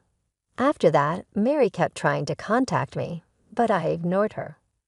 Eventually, she left a message on my voicemail saying, I guess I really messed up this time. I'm so foolish. I couldn't help but laugh at how casual she was about it. Later that evening, when I got home, my parents rushed to greet me. "Welcome back," they said. "How can you act so calm?" "Mary's in a tough spot," my mom added. "Why did you stop the card?" "She's in trouble." "So what?" "She used my card without permission, so of course I stopped it," I replied. As soon as the credit card company called, and I noticed the charges I didn't recognize, I canceled the card right away. Apparently, Mary tried to use the card after it was blocked and panicked when it didn't work. She then took out her frustration on me, but since I kept ignoring her, she finally turned to our parents for help. "Your sister's in trouble in another country, and you're not going to do anything. Are you still saying that just because we're family, it's okay to use someone's card to blow $20,000? I don't think you should be so heartless," my mom said. "How can you be so cold? It's because of your attitude that you never get to go on trips. Mary planned to buy us souvenirs with a card, so what's the big deal?" I couldn't believe what I was hearing. "You two are unbelievable. How can you think that way? Are you sleep-talking during the day? You should be thinking clearly. She's out there enjoying herself and thinking of us, and you still want me to be thoughtful." Thoughtful? Can you still say that after hearing this? I pulled out my phone and played the voicemail my sister had left me. Mary's voice came through loud and clear. "Make the card usable, you miser. Our parents' cards are maxed out, and I can't use them. You're being so cheap, not even giving me pocket money for this trip. How useless can they be?" After hearing Mary's angry message, my parents went silent. Their anger quickly faded, and they rushed to their room to check their credit cards. A few minutes later, I heard them screaming in panic. When I went to check on them, their faces were red with anger. "I can't believe Mary used my card without asking, after everything we've done for her," my dad said furiously.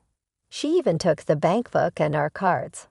I feel so betrayed." "Oh," I responded coldly. "Wasn't it supposed to be a kind act from Mary to buy you souvenirs? You said she was thinking of us and trying to have fun for our sake, right?" "Yeah, that's what we thought, but our money is still safe, right?"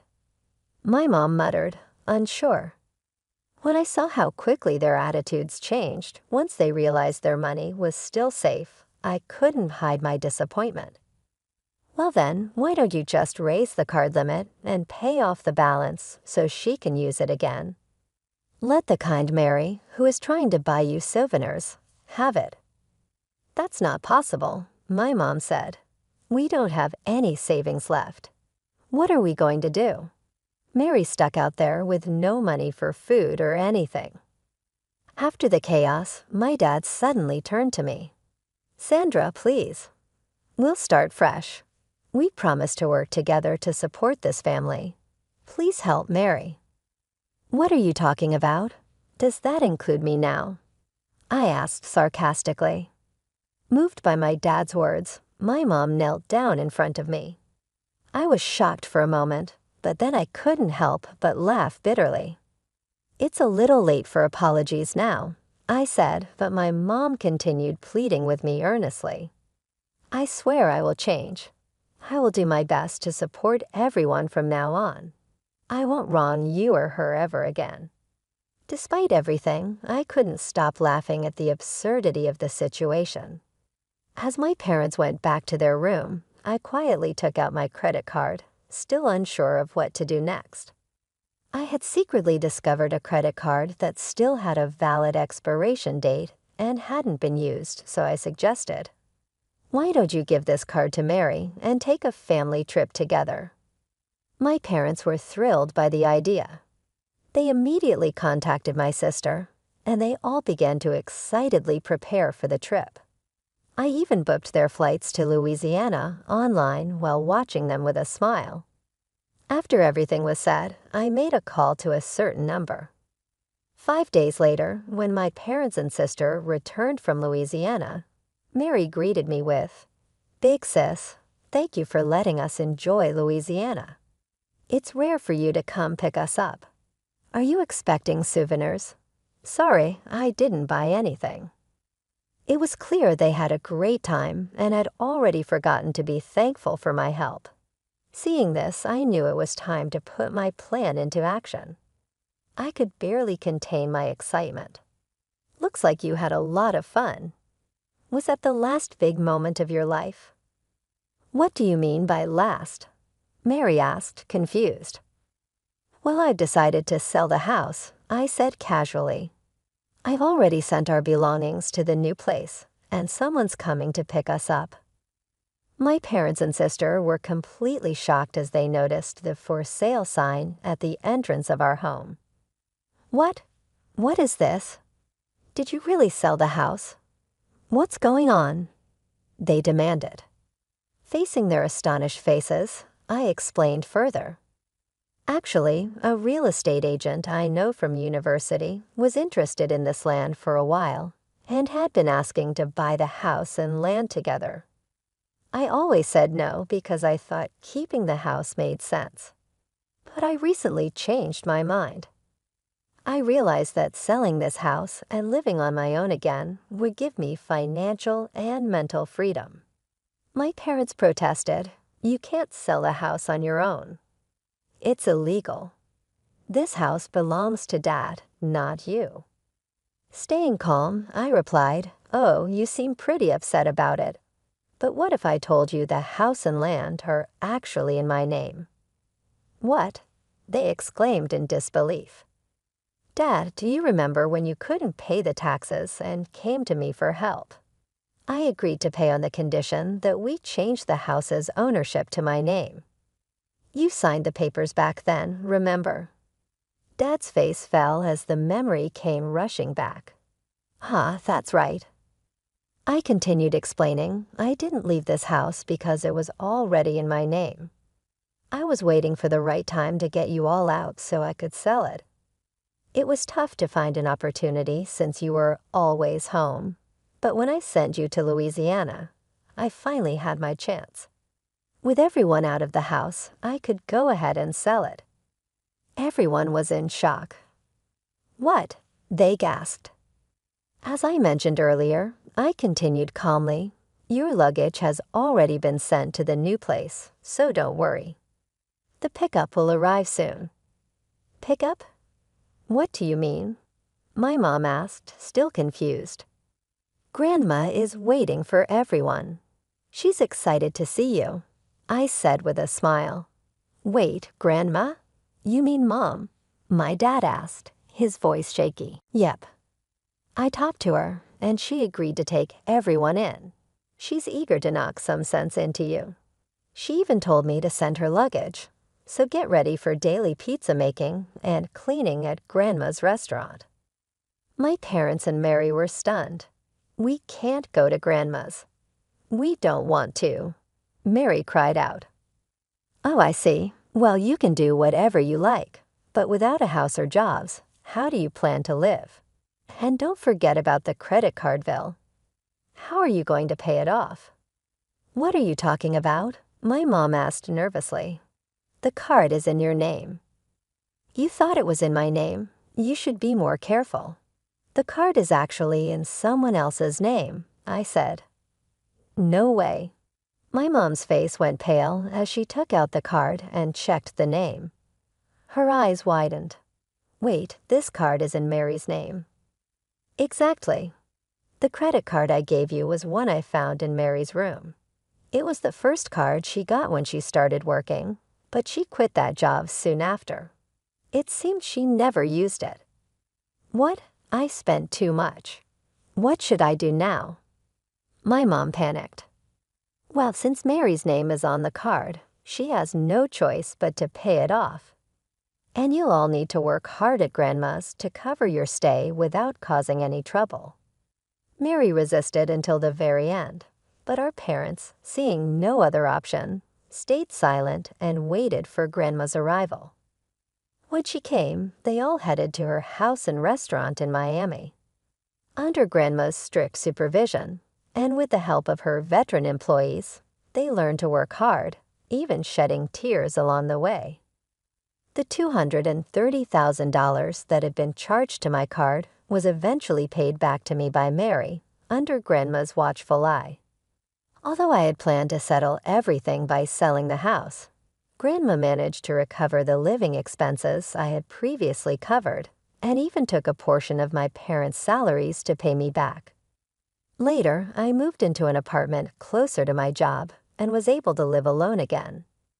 My new life was going smoothly, and I started enjoying peaceful days. One evening, as I stood on my balcony, looking down at the city as the sun set, I felt a sense of relief from the pressure I had carried for so long. There was also a small feeling of loneliness. Just then, my phone rang, and I hesitated when I saw Grandma's name on the screen. "Hello, Grandma," I answered. "How are you doing?" she asked. "Yes, I'm fine," I replied. "That's good," she said. "Actually, I wanted to talk about Mary and your parents. They're starting to change, especially Mary. She's now helping a lot with the work. Your parents are also beginning to reflect on things," Grandma continued. "Sandra, I know it's been hard for you. I think I understand how you feel. Family can sometimes feel like a burden, but it's also something we should support. I hope you'll be able to forgive them someday." I listened to Grandma's words. I could hear the hesitation and worry in her voice, but there was also a strong sense of determination. "There's no rush," she said gently. "Take your time and think it over. When you're ready." I nodded, even though she couldn't see me. "I understand, Grandma. I'll take my time and think about everything," I replied, and then I quietly hung up the phone. As I gazed out at the city, the sun dipped below the horizon, and the darkness of night slowly covered the skyline. A mix of emotions churned inside me. I still felt anger and sadness, but there was also a tiny spark of hope for the future. When I returned to my room, my eyes were drawn to an old family photo. In it, a young Mary and I smiled alongside our parents. Seeing those happy faces, I couldn't help but remember the joyful days we had shared in the past. I thought if only we could go back to those times. But reality quickly brought me back. As time passed, my life began to settle into a comfortable rhythm. At work, I was given the responsibility of leading a new project, and in my personal life, I started to feel more fulfilled. One evening, after wrapping up the day's work, my phone rang again. This time it was an unknown number. I hesitated but decided to answer. "Hello, this is Sandra." "It's me, Mary," came a voice that was different from her usual confident and arrogant tone. It was softer, more unsure. Surprised, I asked, "Mary, what's going on? Did something happen?" I apologized for phoning without warning. "Actually," she said, "I would really like to meet you." Mary leaned in and said, "I want to talk to you." I never thought she would have such humility and development in her voice. "Why do you want to meet?" Silently, I questioned and awaited her response. Mary had changed so much that even with her trembling voice, she seemed serene and sincere. "Big sis, I want to sincerely apologize for my actions. I didn't think a phone call could adequately convey my feelings. I want to apologize to you in person because of this, and I genuinely hope to see you there. I could see she was sincere. I listened carefully, not wanting to interfere. We can work things out if meeting me is too difficult for you. Mary went on, I just want to respect how you feel. I finally said, all right, let's meet next Sunday at 3:00 p.m. at the cafe near the station, after a little period of silence. Really? That brings me great joy. Mary said, thank you, big sis, with a relieved tone. I hung up the phone and inhaled deeply to collect my thoughts. Though I wasn't sure if meeting her was the proper move, I secretly hoped that it would work out. I got at the cafe earlier than expected on the day we were meant to meet. My pulse was pounding as I sat there, and I experienced a mixture of excitement and anxiety. The clock appeared to tick slowly away, but after a while the cafe door opened and Mary entered. Her clothes were plain, her makeup was off, but most importantly, there was a noticeable difference in the way her eyes looked. She approached my table gingerly and immediately started to apologize. Big sister, I really apologize.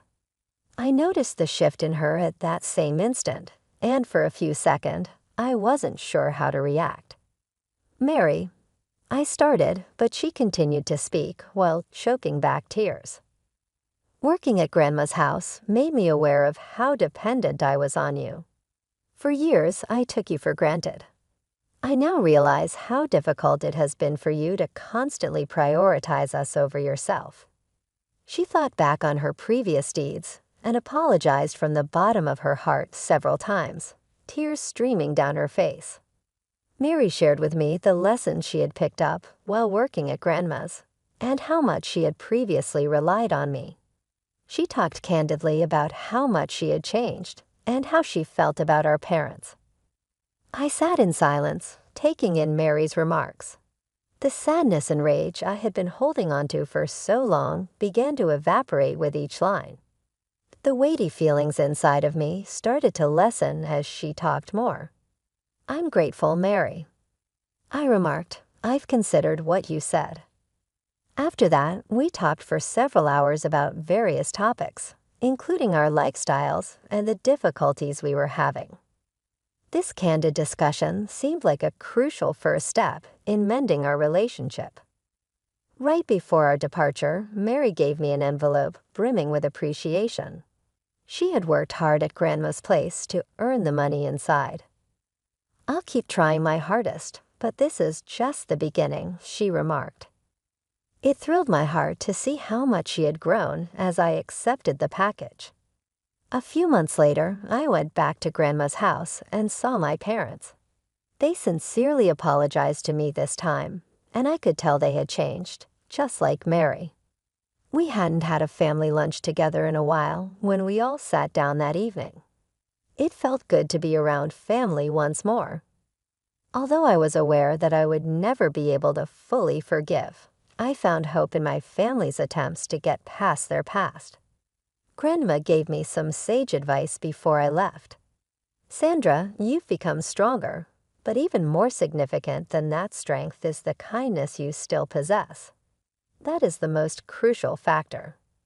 I started crying when Grandma held me because I was unable to control my feelings. With my family, I sensed that this was the start of a new chapter, and my heart began to feel lighter.